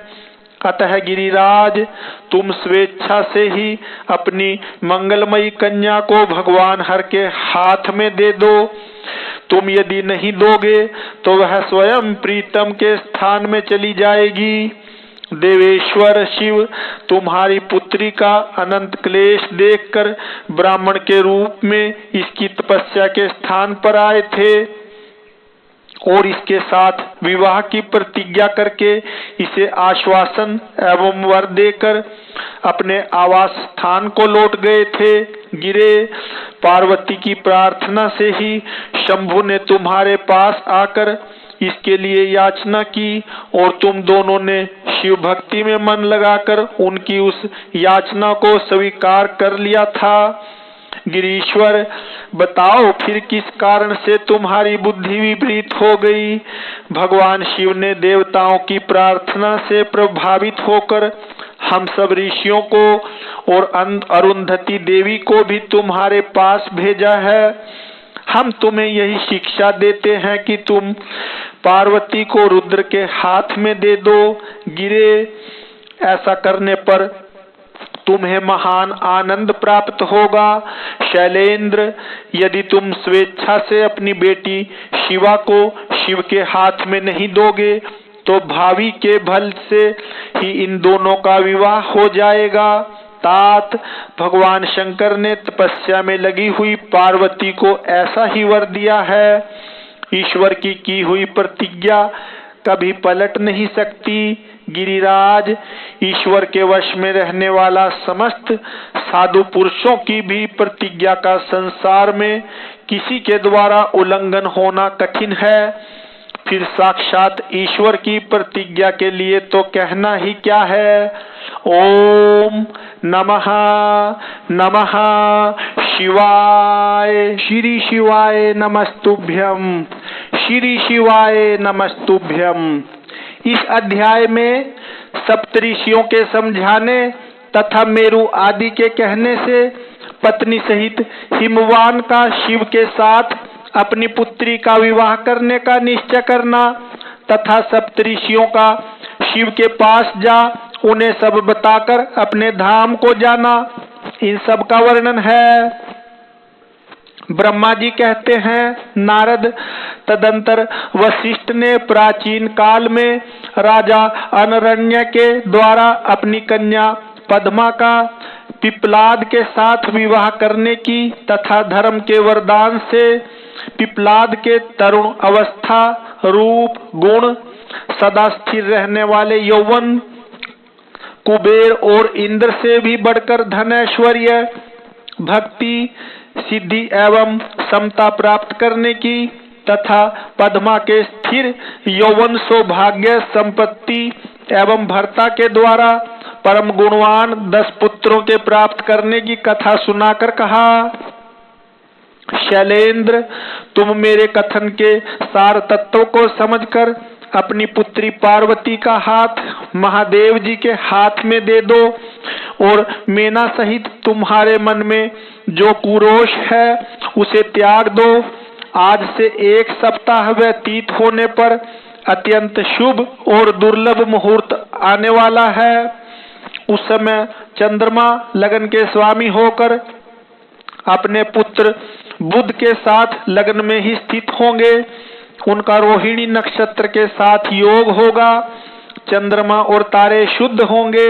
मार्गशीर्ष मास के अंतर्गत संपूर्ण दोषों से रहित सोमवार को, जबकि लगन पर संपूर्ण शुभ ग्रहों की दृष्टि होगी, पाप ग्रहों की दृष्टि नहीं होगी तथा बृहस्पति ऐसे स्थान पर स्थित होंगे जहां से वे उत्तम संतान और पति का सौभाग्य देने में समर्थ होंगे। ऐसे मुहूर्त में तुम अपनी कन्या मूल प्रकृति ईश्वरी जगदम्बा पार्वती को जगत पिता भगवान शिव के हाथ में देकर कृतार्थ हो जाओ। ऐसा कहकर ज्ञान शिरोमणि मुनिवर वशिष्ठ नाना प्रकार की लीला करने वाले भगवान शिव का स्मरण करके चुप हो गए। वशिष्ठ जी की बात सुनकर सेवकों और पत्नी सहित गिरिराज हिमालय बड़े विस्मित हुए और दूसरे दूसरे पर्वतों से बोले। हिमालय ने कहा, गिरिराज मेरु, सहा, गंधमादन, मंदराचल, मैनाक और विंध्याचल आदि पर्वतों, आप सब लोग मेरी बात सुने। वशिष्ठ जी ऐसी बात कह रहे हैं, अब मुझे क्या करना चाहिए, इस बात का विचार करना है। आप लोग अपने मन से सब बातों का निर्णय करके जैसा ठीक समझे वैसा करें। हिमाचल की यह बात सुनकर सुमेरु आदि पर्वत भली भांति निर्णय करके उनसे प्रसन्नता पूर्वक बोले। पर्वतों ने कहा, महाभाग, इस समय विचार करने से क्या लाभ? जैसा ऋषि लोग कहते हैं उसके अनुसार ही कार्य करना चाहिए। वास्तव में यह कन्या देवताओं का कार्य सिद्ध करने के लिए ही उत्पन्न हुई है। इसने शिव के लिए ही अवतार लिया है, इसलिए यह शिव को ही दी जानी चाहिए। यदि इसने रुद्रदेव की आराधना की है और रुद्र ने आकर इसके साथ वार्तालाप किया है तो इसका विवाह उन्हीं के साथ होना चाहिए। ब्रह्मा जी कहते हैं, नारद, उन मेरु आदि पर्वतों की यह बात सुनकर हिमाचल बड़े प्रसन्न हुए और गिरिजा भी मन ही मन हंसने लगी। अरुंधति ने भी अनेक कारण बताकर, नाना प्रकार की बातें सुनाकर और विविध प्रकार के इतिहासों का वर्णन करके मेना देवी को समझाया।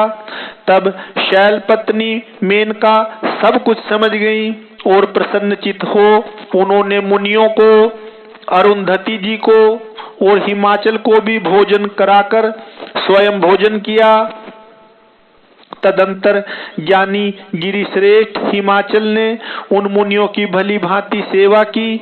उनका मन प्रसन्न और सारा भ्रम दूर हो गया था। उन्होंने हाथ जोड़ प्रसन्नता पूर्वक उन महर्षियों से कहा।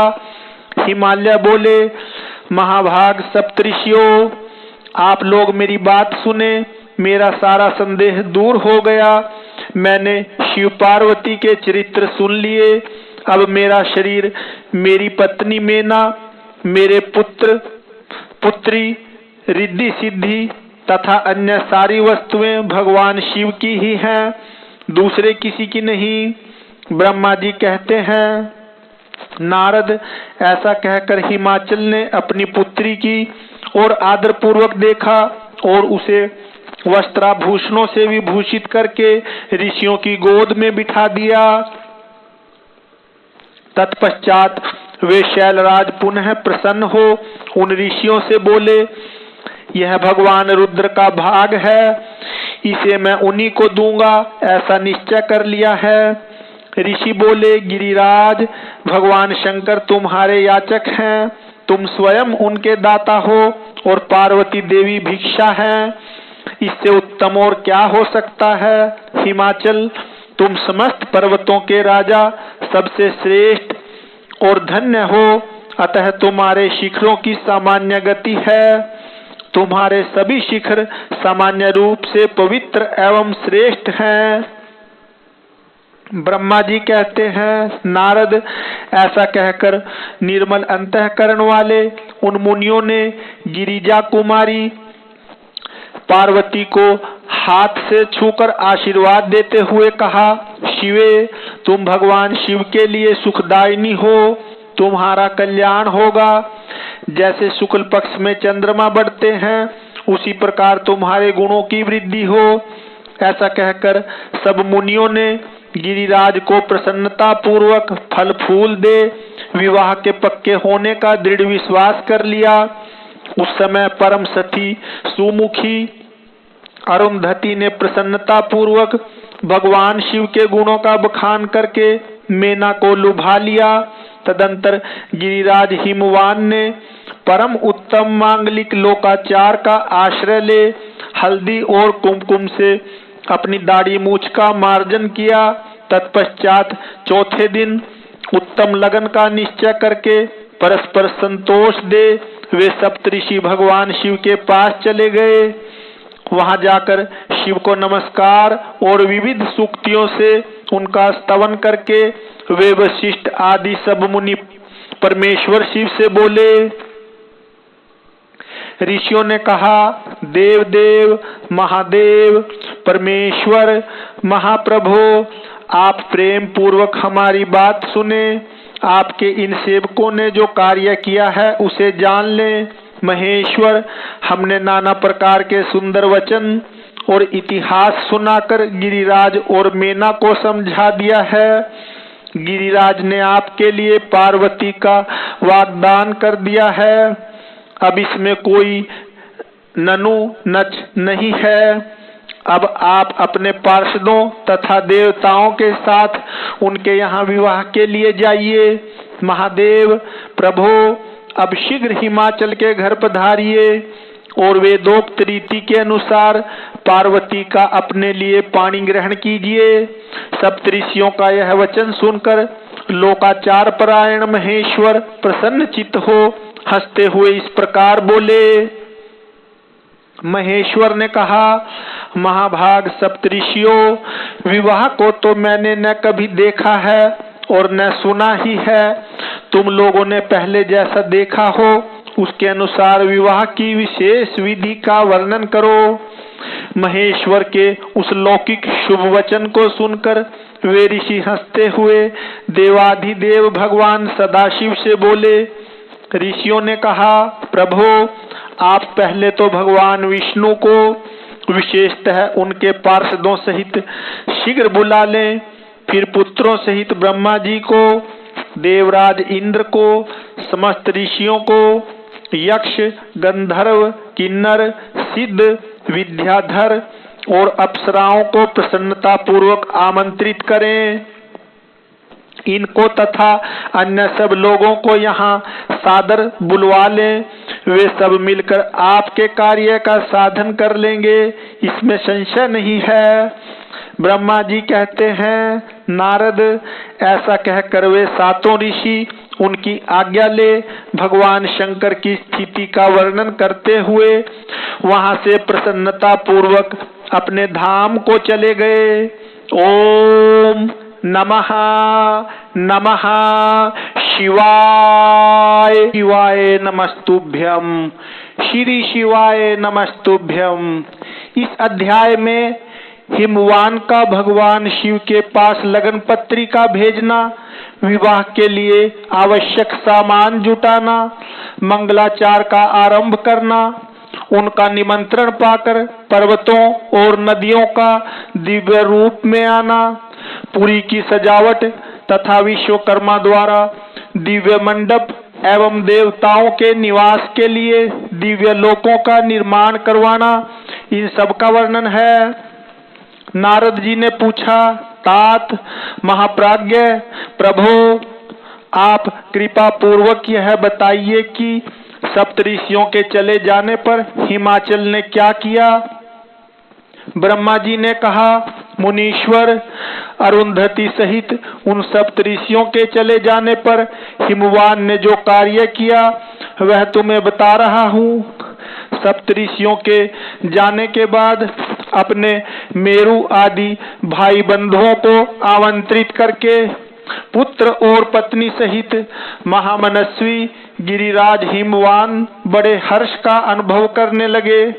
तदंतर ऋषियों की आज्ञा के अनुसार हिमवान ने अपने पुरोहित गर्ग जी से बड़ी प्रसन्नता के साथ लगन पत्रिका लिखवाई।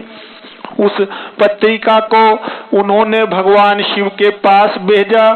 पर्वतराज के बहुत से आत्मीय जन प्रसन्न मन से नाना प्रकार की सामग्रियां लेकर वहां गए।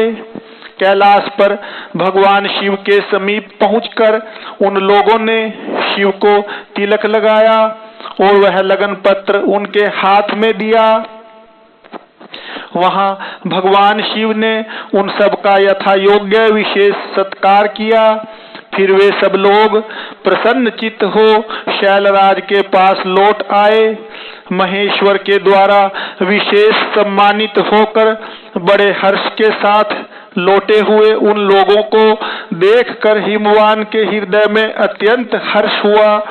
तत्पश्चात आनंदित हो शैलराज ने नाना देशों में रहने वाले अपने बंधुओं को लिखित निमंत्रण भेजा जो उन सबको सुख देने वाला था। इसके बाद वे बड़े आदर और उत्साह के साथ उत्तम अन्न एवं नाना प्रकार की विवाहोचित सामग्रियों का संग्रह करने लगे। उन्होंने चावल, गुड़, शक्कर, आटा, दूध, दही, घी, मिठाई, नमकीन पदार्थ, मक्खन, पकवान, महान स्वादिष्ट रस और नाना प्रकार के व्यंजन इतने अधिक एकत्र किए कि सूखे पदार्थों के पहाड़ खड़े हो गए और द्रव पदार्थों की बावड़ियां बन गई। शिव के पार्षदों और देवताओं के लिए हितकर नाना प्रकार की वस्तुएं, भांति भांति के बहुमूल्य वस्त्र, आग में तपाकर शुद्ध किए हुए स्वर्ण, रजत और विभिन्न प्रकार के मणिरत्न, इनका तथा अन्य उपयोगी द्रव्यों का विधि पूर्वक संग्रह करके गिरिराज ने मंगलकारी दिन में मांगलिक कृत्य करना आरंभ किया। पर्वतराज के घर की स्त्रियों ने पार्वती का संस्कार करवाया। भांति भांति के आभूषणों से विभूषित हुई राजभवन की उन सुंदरी स्त्रियों ने सानंद मंगल कार्य का संपादन किया। नगर के ब्राह्मणों की स्त्रियों ने स्वयं बड़े हर्ष के साथ लोकाचार का अनुष्ठान किया। उसमें मंगल पूर्वक भांति भांति के उत्सव मनाए गए। हर्ष भरे हृदय से उत्तम मंगलाचार का संपादन करके हिमालय भी वो तो भावेन बड़े प्रसन्न हुए और अपने निमंत्रण बंधुजनों के आगमन की उत्सुकता पूर्वक प्रतीक्षा करने लगे। इसी बीच में उनके निमंत्रित बंधु बांधव आने लगे। देवताओं के निवास भूत गिरिराज सुमेरु दिव्य रूप धारण करके नाना प्रकार के मणियों तथा महारत्नों को यत्न पूर्वक साथ ले अपने स्त्री पुत्रों के साथ हिमालय के घर आए। मंदराचल, अस्ताचल, उद्याचल, मलय, दुर्दुर, निषद, गंधमादन, करवीर, महेंद्र, पारियात्र, क्रौंच, पुरुषोत्तम शैल, नील, त्रिकुट, चित्रकूट, वैकुंठ, श्रीशैल, गोकामुख, नारद, विंध्य, कालांचर, कैलाश तथा अन्य पर्वत दिव्य रूप धारण कर अपने स्त्री पुत्रों के साथ बहुत सी भेंट सामग्री ले वहां उपस्थित हुए। दूसरे द्वीपों में यहाँ भी जो पर्वत हैं वे सब हिमालय के घर पधारे। शिवा और शिव का विवाह है यह जानकर सबने बड़ी प्रसन्नता के साथ वहां पदार्पण किया। सोनभद्र आदि नद और संपूर्ण नदियां दिव्य नर नारियों के रूप धारण कर नाना प्रकार के अलंकारों से अलंकृत हो शिव पार्वती का विवाह देखने के लिए आए। गोदावरी, यमुना, सरस्वती, वेणी, गंगा, नर्मदा तथा अन्य श्रेष्ठ सरिताएं भी बड़ी प्रसन्नता के साथ हिमवान के यहाँ आई। उन सब के आने से हिमालय की दिव्यपुरी सब ओर से भर गई। वह सब प्रकार की शोभाओं में संपन्न थी। वहां बड़े बड़े उत्सव हो रहे थे। ध्वजा पताकाएं फहरा रही थीं। बंदरवानों से उसकी अधिक शोभा हो रही थी। चारों ओर चंदोवे तने होने से वहां सूर्य का दर्शन नहीं होता था। भांति भांति की नीली, पीली आदि प्रभा उस पुरी की शोभा बढ़ाती थी। हिमालय ने भी बड़ी प्रसन्नता के साथ अपने यहाँ पधारे हुए सभी स्त्री पुरुषों का यथा योग्य आदर सत्कार किया और सबको अलग अलग सुंदर स्थानों में ठहराया। अनेकानेक उपयुक्त सामग्री देकर सबको पूर्ण संतुष्ट किया। मुनि श्रेष्ठ तदंतर शैलराज हिमवान ने प्रसन्न हो महान उत्सव से परिपूर्ण अपने नगर को विचित्र रीति से सजाना आरंभ किया। सड़कों को झाड़ बुहार कर उन पर छिड़काव कराया। उन्हें बहुमूल्य साधनों से सुसज्जित एवं शोभित किया। प्रत्येक घर के दरवाजे पर केले आदि मांगलिक वृक्ष लगवाए और उन्हें मांगलिक द्रव्यों से संयुक्त किया। आंगन को केले के खंभों से सजाया। रेशम की डोरों में आम के पल्लव बांधकर बंदरवारें बनवाई और उन्हें उन खंभों के चारों ओर लगवा दिया। मालती के फूलों की मालाएं उस आंगन के सब ओर लटका दी गई। सुंदर तोरणों से वह आंगन का भाग अत्यंत प्रकाशमान जान पड़ता था। चारों दिशाओं में मंगल सूचक शुभ द्रव्य रखे गए थे जो उस प्रांगण की शोभा बढ़ा रहे थे। इसी प्रकार अत्यंत प्रसन्नता से भरे हुए गिरिराज हिमवान ने महान प्रभावशाली गर्ग मुनि को आगे करके अपनी पुत्री के लिए प्रस्तुत करने योग्य सारा उत्तम मंगल कार्य संपन्न किया। उन्होंने विश्वकर्मा को बुलाकर आदर पूर्वक एक मंडप बनवाया जिसका विस्तार बहुत अधिक था। वेदी आदि के कारण वह मंडप बहुत मनोहर जान पड़ता था। देवर्षे वह मंडप कई योजन विस्तृत था। अनेक शुभ लक्षणों से युक्त तथा नाना प्रकार के आश्चर्यों से परिपूर्ण था। वहां स्थावर और जंगम सभी वस्तुएं कृत्रिम बनी थी परंतु असली वस्तुओं के समान प्रतीत होती थी। उनसे उस मंडप की मनोहरता बढ़ गई थी। वहां सब और ऐसी अद्भुत वस्तुएं थी जो उस मंडप का सर्वस्व जान पड़ती थी। नाना प्रकार की निराली वस्तुओं का चमत्कार वहां छा रहा था। वहां की स्थावर वस्तुओं से जंगम और जंगम वस्तुओं से स्थावर पराजित हो रहे थे, अर्थात वे एक दूसरे से बढ़कर शोभाशाली और चमत्कार पूर्ण दिखाई देते थे। उस मंडप की स्थल भूमि जल से पराजित हो रही थी, अर्थात चतुर से चतुर मनुष्य भी यह नहीं जान पाते थे कि इसमें कहाँ जल है और कहाँ स्थल।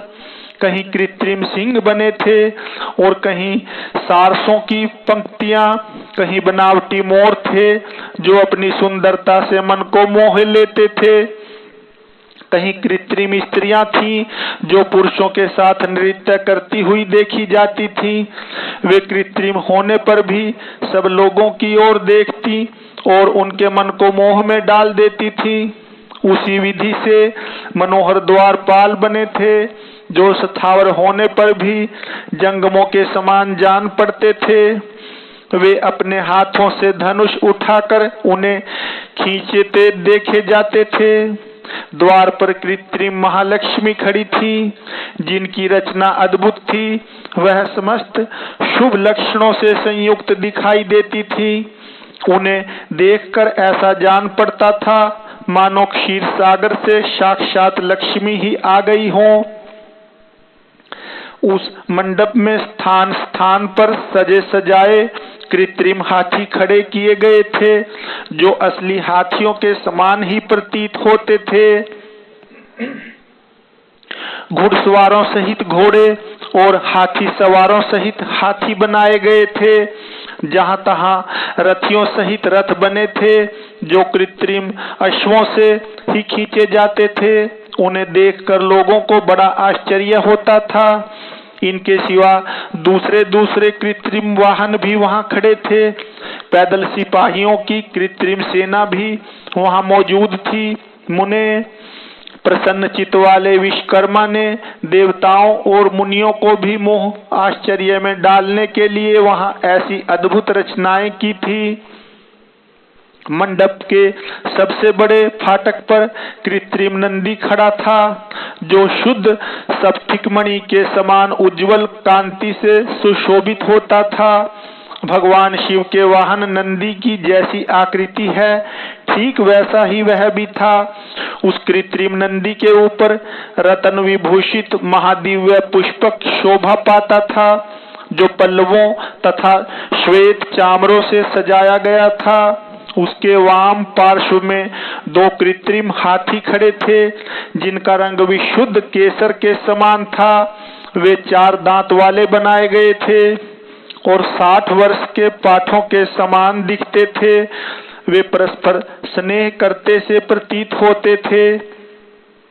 उनमें बड़ी चमक थी। इसी प्रकार सूर्य के समान अत्यंत प्रकाशमान 2 दिव्य अश्व भी विश्वकर्मा ने बनाए थे जो चंवर से अलंकृत और दिव्य आभूषणों से विभूषित थे। श्रेष्ठ रत्नमय आभूषणों से संपन्न कवचधारी लोकपाल तथा संपूर्ण देवता भी वहां विश्वकर्मा द्वारा रचे गए थे, जो ठीक उन्हीं लोकपालों और देवताओं से मिलते जुलते थे। इसी तरह भृगु आदि समस्त तपोधन ऋषि, अन्यान्य उपदेवता और सिद्ध भी उनके द्वारा वहां निर्मित हुए थे। गरुड़ आदि समस्त पार्षदों से युक्त भगवान विष्णु का कृत्रिम विग्रह भी विश्वकर्मा ने बनाया था, जिसका स्वरूप साक्षात श्री हरि के समान ही आश्चर्यजनक था।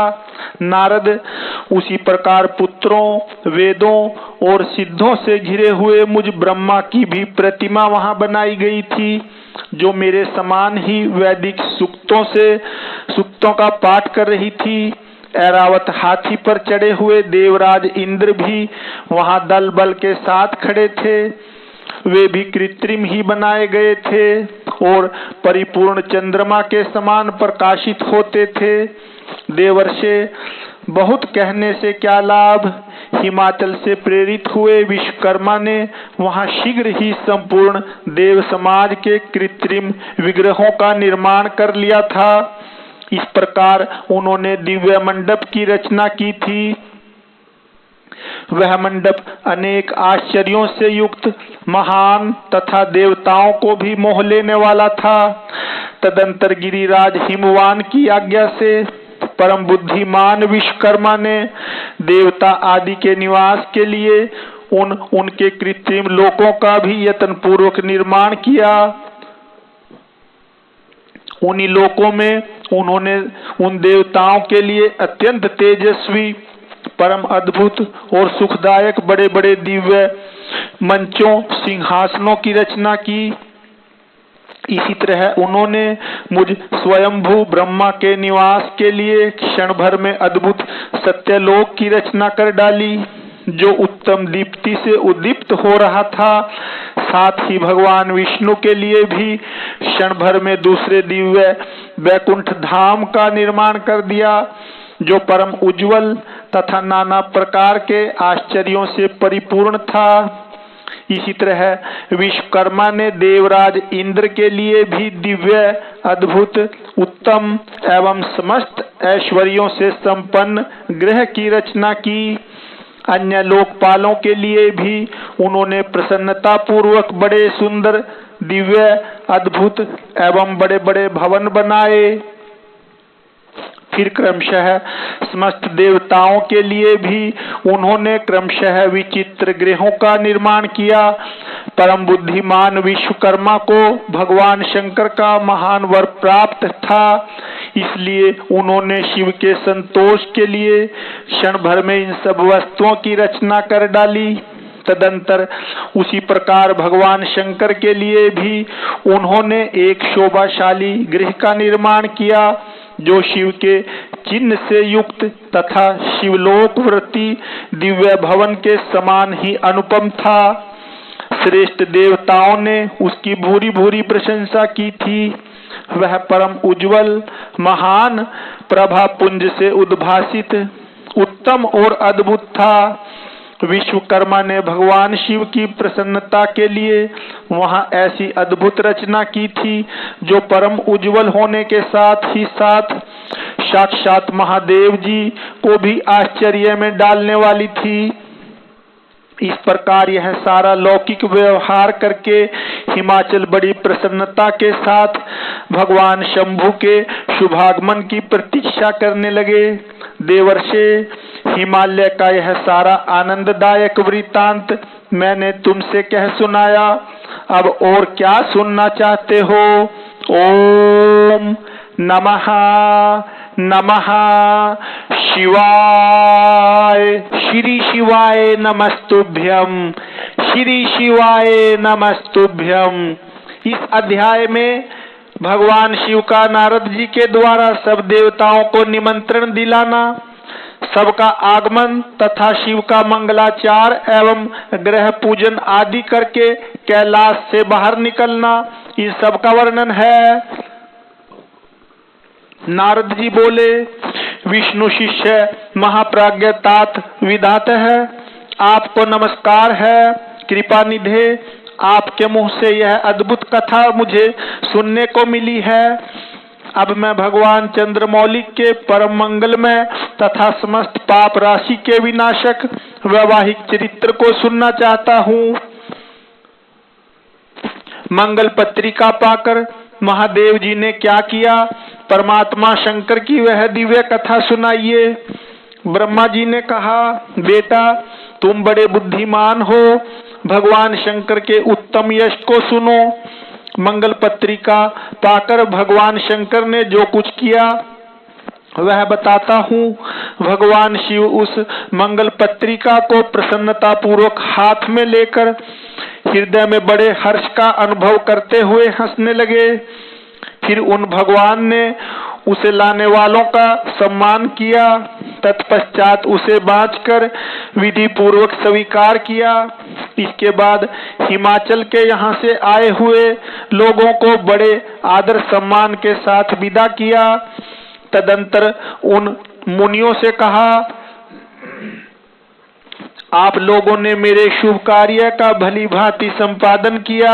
अब मैंने विवाह स्वीकार कर लिया है, अतः आप लोगों को मेरे विवाह में आना चाहिए। भगवान शंकर का यह वचन सुनकर वे ऋषि बड़े प्रसन्न हुए और उन्हें प्रणाम एवं उनकी परिक्रमा करके अपने परम सौभाग्य की सराहना करते हुए अपने धाम को चले गए। मुने तदंतर महालीला करने वाले देवेश्वर भगवान शंभु ने लोकाचार का सहारा ले तत्काल ही तुम्हारा स्मरण किया। तुम अपने सौभाग्य की प्रशंसा करते हुए बड़ी प्रसन्नता के साथ वहां आए और मस्तक झुका प्रणाम कर हाथ जोड़ विनीत भाव से खड़े हो गए। तब भगवान शिव ने कहा, नारद तुम्हारे उपदेश से देवी पार्वती ने बड़ी भारी तपस्या की और उससे संतुष्ट होकर मैंने उन्हें यह वर दिया कि मैं पति रूप से तुम्हारा पानी ग्रहण करूंगा। पार्वती की भक्ति देखकर मैं उनके वश में हो गया हूँ, इसलिए उनके साथ विवाह करूंगा। सप्तऋषियों ने लगन का साधन और शोधन कर दिया है, अतः आज से 7वें दिन मेरा विवाह होगा। उस अवसर पर लौकिक रीति का आश्रय ले मैं महान उत्सव करूंगा। मुने तुम विष्णु आदि सब देवताओं, मुनियों और सिद्धों को तथा अन्य लोगों को भी मेरी ओर से निमंत्रित करो। सब लोग मेरे शासन की गुरुता को समझकर प्रसन्नता और उत्साह के साथ सब प्रकार से सज धज कर स्त्री पुत्रों को साथ लिए यहाँ आए। ब्रह्मा जी कहते हैं, मुने भगवान शंकर की इस आज्ञा को शिरोधार्य करके तुमने शीघ्र ही सर्वत्र जाकर उन सबको निमंत्रण दे दिया। तत्पश्चात शंभु के पास आकर उनकी आज्ञा के अनुसार तुम वहीं ठहर गए। भगवान शिव भी उन सब देवताओं के आगमन की उत्कंठा पूर्वक प्रतीक्षा करते हुए अपने गणों के साथ वहीं रहे। उनके सभी गण संपूर्ण दिशाओं में नाचते हुए वहां बड़ा भारी उत्सव मना रहे थे। इसी बीच में भगवान विष्णु सुंदर वेश धारण किए अपनी पत्नी और दल बल के साथ शीघ्र ही कैलाश पर्वत पर आए और भक्ति भाव से भगवान शिव को प्रणाम करके उनकी आज्ञा पाकर प्रसन्नता पूर्वक उत्तम स्थान में ठहर गए। इसी प्रकार मैं अपने गणों के साथ स्वतंत्रता पूर्वक शीघ्र ही कैलाश गया और भगवान शंभु को प्रणाम करके अपने सेवकों सहित सानंद वहां ठहरा। तदंतर इंद्र आदि लोकपाल और उनकी स्त्रियां आवश्यक सामान के साथ खूब सज धज कर वहां आई। वे सब के सब उत्सव मना रहे थे। तत्पश्चात मुनि, नाग, सिद्ध, उपदेवता तथा अन्य लोग भी निमंत्रित हो उत्सव मनाते हुए वहां आए। उस समय महेश्वर ने वहां आए हुए सब देवता आदि का पृथक पृथक सहर्ष स्वागत सत्कार किया। फिर तो कैलाश पर्वत पर बड़ा अद्भुत और महान उत्सव होने लगा। देवांगनाओं ने उस अवसर पर यथा योग्य नृत्य आदि किया। विष्णु आदि जो देवता भगवान शंभु की वैवाहिक यात्रा संपन्न कराने के लिए इस समय वहां आए थे, वे सब यथास्थान ठहर गए। भगवान शिव की आज्ञा पाकर सब लोग उनके प्रत्येक कार्य को अपना ही कार्य समझकर नियंत्रित रूप से करने लगे और इसे शिव की सेवा मानने लगे। उस समय सातों मातृकाएं वहां बड़ी प्रसन्नता के साथ शिव को यथा योग्य आभूषण पहनाने लगी। मुनि श्रेष्ठ, परमेश्वर भगवान शिव का जो स्वाभाविक वेश था वही उनकी इच्छा से उनके लिए आभूषण की सामग्री बन गया। उस समय चंद्रमा स्वयं उनके मुकुट के स्थान पर जा विराजे। उनका जो सुंदर ललाटवर्ती तीसरा नेत्र था वही शुभ तिलक बन गया। मुने, कानों के आभूषणों के रूप में जो 2 सर्प बताए गए हैं वे नाना प्रकार के रत्नों से युक्त 2 कुंडल बन गए। अन्य अंगों में स्थित सर्प उन अंगों के अति रमणीय नाना रत्नमय आभूषण हो गए। उनके शरीर में जो भस्म लगा हुआ था वही चंदन आदि का अंगराग बन गया और उनके जो गजचरम आदि परिधान थे वे सुंदर दिव्यकुल बन गए। इस प्रकार उनका रूप इतना सुंदर हो गया कि उसका वर्णन करना कठिन है। वे साक्षात ईश्वर तो थे ही, उन्होंने पूरा ऐश्वर्य प्राप्त कर लिया। तदंतर समस्त देवता, यक्ष, दानव, नाग, पक्षी, अप्सरा और महर्षिगण मिलकर भगवान शिव के समीप गए और महान उत्सव मनाते हुए प्रसन्नता पूर्वक उनसे बोले, महादेव, महेश्वर, अब आप महादेवी गिरिजा को ब्याह लाने के लिए हम लोगों के साथ चलिए, हम पर कृपा कीजिए। तत्पश्चात विज्ञान से प्रसन्न हृदय वाले भगवान विष्णु ने भगवान शंकर को भक्ति भाव से प्रणाम करके उपर्युक्त प्रस्ताव के अनुरूप ही बात कही। भगवान विष्णु बोले, शरणागत वत्सल, देव महादेव, प्रभो, आप अपने भक्तजनों का कार्य सिद्ध करने वाले हैं, अतः मेरा एक निवेदन सुनिए।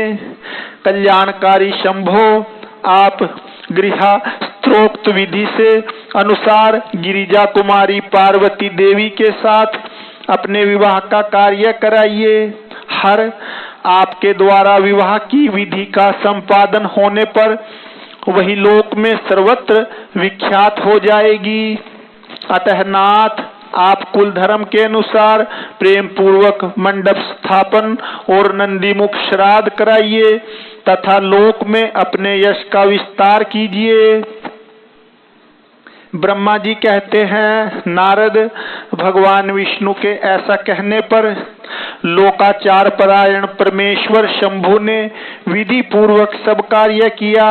उन्होंने सारा आभ्युदय कार्य कराने के लिए मुझको ही अधिकार दे दिया था। अतः वहां मुनियों को साथ ले मैंने आदर और प्रसन्नता के साथ वह सब कार्य संपन्न किया।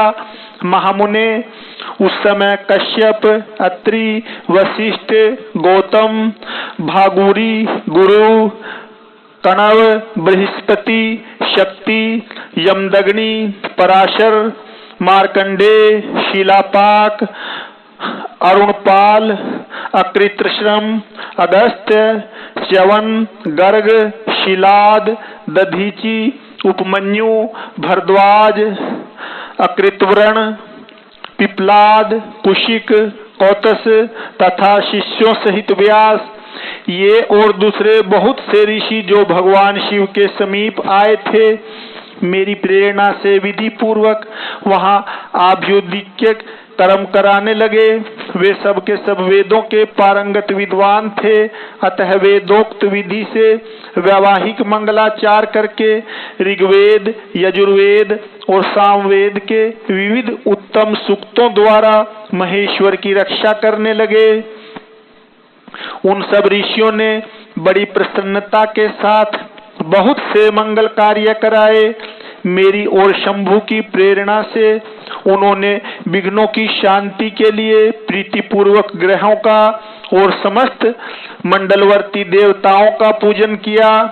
वह सब लौकिक वैदिक कर्म यथोचित रीति से करके भगवान शिव बहुत संतुष्ट हुए और उन्होंने प्रसन्नता पूर्वक ब्राह्मणों को प्रणाम किया। तदंतर वे सर्वेश्वर महादेव देवताओं और ब्राह्मणों को आगे करके उस गिरिश्रेष्ठ कैलाश से हर्षपूर्वक निकले। कैलाश से बाहर जाकर देवताओं और ब्राह्मणों के साथ भगवान शंभु, जो नाना प्रकार की लीलाएं करने वाले हैं, सानंद खड़े हो गए। उस समय वहां महेश्वर के संतोष के लिए देवता आदि ने मिलकर बहुत बड़ा उत्सव मनाया। बाजे बजे तथा गान और नृत्य हुए। ओम नमः नमः शिवाय, श्री शिवाय नमस्तुभ्यं, श्री शिवाय नमस्तुभ्यं। इस अध्याय में भगवान शिव का बारात लेकर हिमालयपुरी की ओर प्रस्थान, इसका वर्णन है।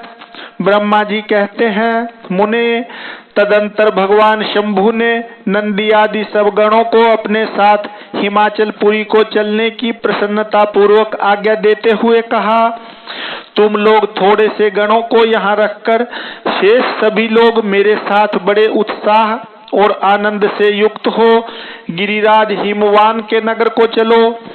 फिर तो भगवान की आज्ञा पाकर गणेश्वर, शंखकर्ण, केकराक्ष, विकृत, विशाख, पारिजात, विकृतात्नन, दुदुम्भ, कपाल, संदार्क, कंदुक, कुंडक, विष्टुम्भ, पिप्पल, सनादक, आवेशन, कुंड, पर्वतक, चंद्रतापन, काल, कालक, महाकाल, अग्निक, अग्निमुख, आदित्य मूर्धा, धनावह, सन्नाह, कुमुद, अमोघ, कोकिल, सुमंत्र, काकपादोदर, संतानक, मधुपिंग, कोकिल, पूर्णभद्र, नील, चतुर्वक्त्र, कर्ण, अहिरोमक, यज्ञवाक्ष, शतमन्यु, मेघमन्यु, काष्टागूढ़, विरूपाक्ष, सुकेश, वृषभ, सनातन, तालकेतु, षणमुख, चैत्र, स्वयं प्रभु, लकुलीश, लोकांतक, दीप्तात्मा, दैत्यांतक, भृंगिरिटी, देवदेव प्रिय, अश्नि, भानुक, प्रमथ तथा वीरभद्र अपने असंख्य कोटि कोटि गणों तथा भूतों को साथ लेकर चले। नंदी आदि गणराज असंख्य गणों से घिरे चले तथा क्षेत्रपाल और भैरव भी कोटि कोटि गणों को लेकर उत्सव मनाते हुए प्रेम और उत्साह के साथ चल पड़े। वे सब सहस्त्र हाथों से युक्त थे, सिर पर जटा का मुकुट धारण किए हुए थे। उन सब के मस्तक पर चंद्रमा और गले में नील चिन्ह थे तथा वे सब के सब त्रिनेत्रधारी थे। उन सब ने रुद्राक्ष के आभूषण पहन रखे थे, सभी उत्तम भस्म धारण किए थे और हार, कुंडल, केयूर तथा मुकुट आदि से अलंकृत थे। इस प्रकार देवताओं तथा दूसरे दूसरे गणों को साथ ले भगवान शंकर अपने विवाह के लिए हिमवान के नगर की ओर चले। चंडी देवी रुद्रदेव की बहन बनकर खूब उत्सव मनाती हुई बड़ी प्रसन्नता के साथ वहां आ पहुंची। वे शत्रुओं को अत्यंत भय देने वाली थी।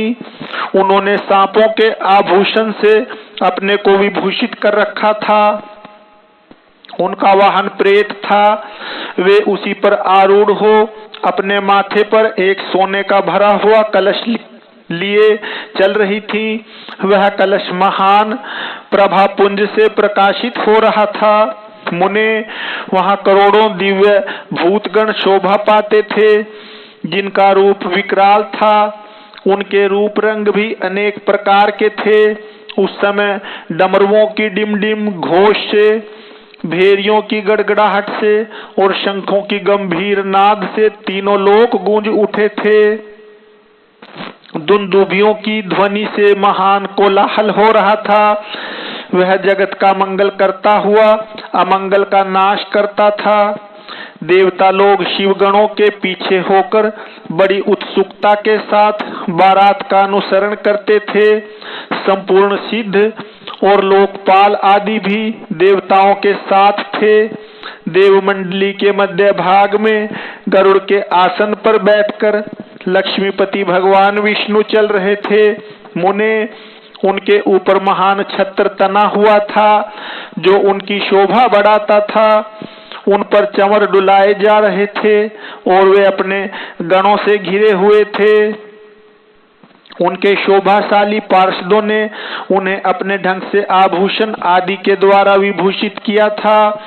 इसी प्रकार मैं भी मूर्तिमान वेदों, शास्त्रों, पुराणों, आगमों, सनकादि महासिद्धों, प्रजापतियों, पुत्रों तथा अन्यान्य परिजनों के साथ मार्ग में चलता हुआ बड़ी शोभा पा रहा था और शिव की सेवा में तत्पर था।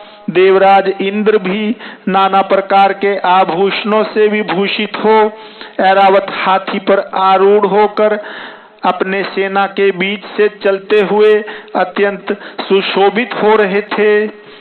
उस समय बारात के साथ यात्रा करते हुए बहुत से ऋषि भी अपने तेज से प्रकाशित हो रहे थे। वे शिव जी का विवाह देखने के लिए बहुत उत्कंठित थे। शाकिनी, यातुधान, बेताल, ब्रह्म राक्षस, भूत, प्रेत, पिशाच, प्रमथ आदि गण, तुम्बरू, नारद, हाहा और हुहु आदि श्रेष्ठ गंधर्व तथा किन्नर भी बड़े हर्ष से भरकर बाजा बजाते हुए चले। संपूर्ण जगन्न माताएं, सारी देव कन्याएं, गायत्री, सावित्री, लक्ष्मी और अन्य देवांगनाएं, ये तथा दूसरी देव पत्नियां जो संपूर्ण जगत की माताएं हैं, शंकर जी का विवाह है, यह सोचकर बड़ी प्रसन्नता के साथ उसमें सम्मिलित होने के लिए गई। वेदों, शास्त्रों, सिद्धों और महर्षियों द्वारा जो साक्षात धर्म का स्वरूप कहा गया है तथा जिसकी अंग कांति शुद्ध स्फटिक के समान उज्जवल है, वह सर्वांग सुंदर वृषभ भगवान शिव का वाहन है। धर्मवत्सल महादेव जी उस वृषभ पर आरूढ़ हो सबके साथ यात्रा करते हुए बड़ी शोभा पा रहे थे। देवर्षियों के समुदाय उनकी सेवा में उपस्थित थे। इन सब देवताओं और महर्षियों के एकत्र हुए समुदाय से महेश्वर की बड़ी शोभा हो रही थी। उनका बहुत श्रृंगार किया गया था। वे शिवा का पानी ग्रहण करने के लिए हिमालय के भवन को जा रहे थे। नारद, इस प्रकार बारात की यात्रा संबंधी उत्तम उत्सव से युक्त शंभु का चरित्र कहा गया। अब हिमालय नगर में जो सुंदर वृत्तांत घटित हुआ उसे सुनो। ओम नमः नमः शिवाय। तो प्रिय शिव भक्तों, इस प्रकार श्री शिव महापुराण की आज 11वें दिन की कथा समाप्त हुई। श्री शिवाय नमस्तुभ्यं, श्री शिवाय नमस्तुभ्यं।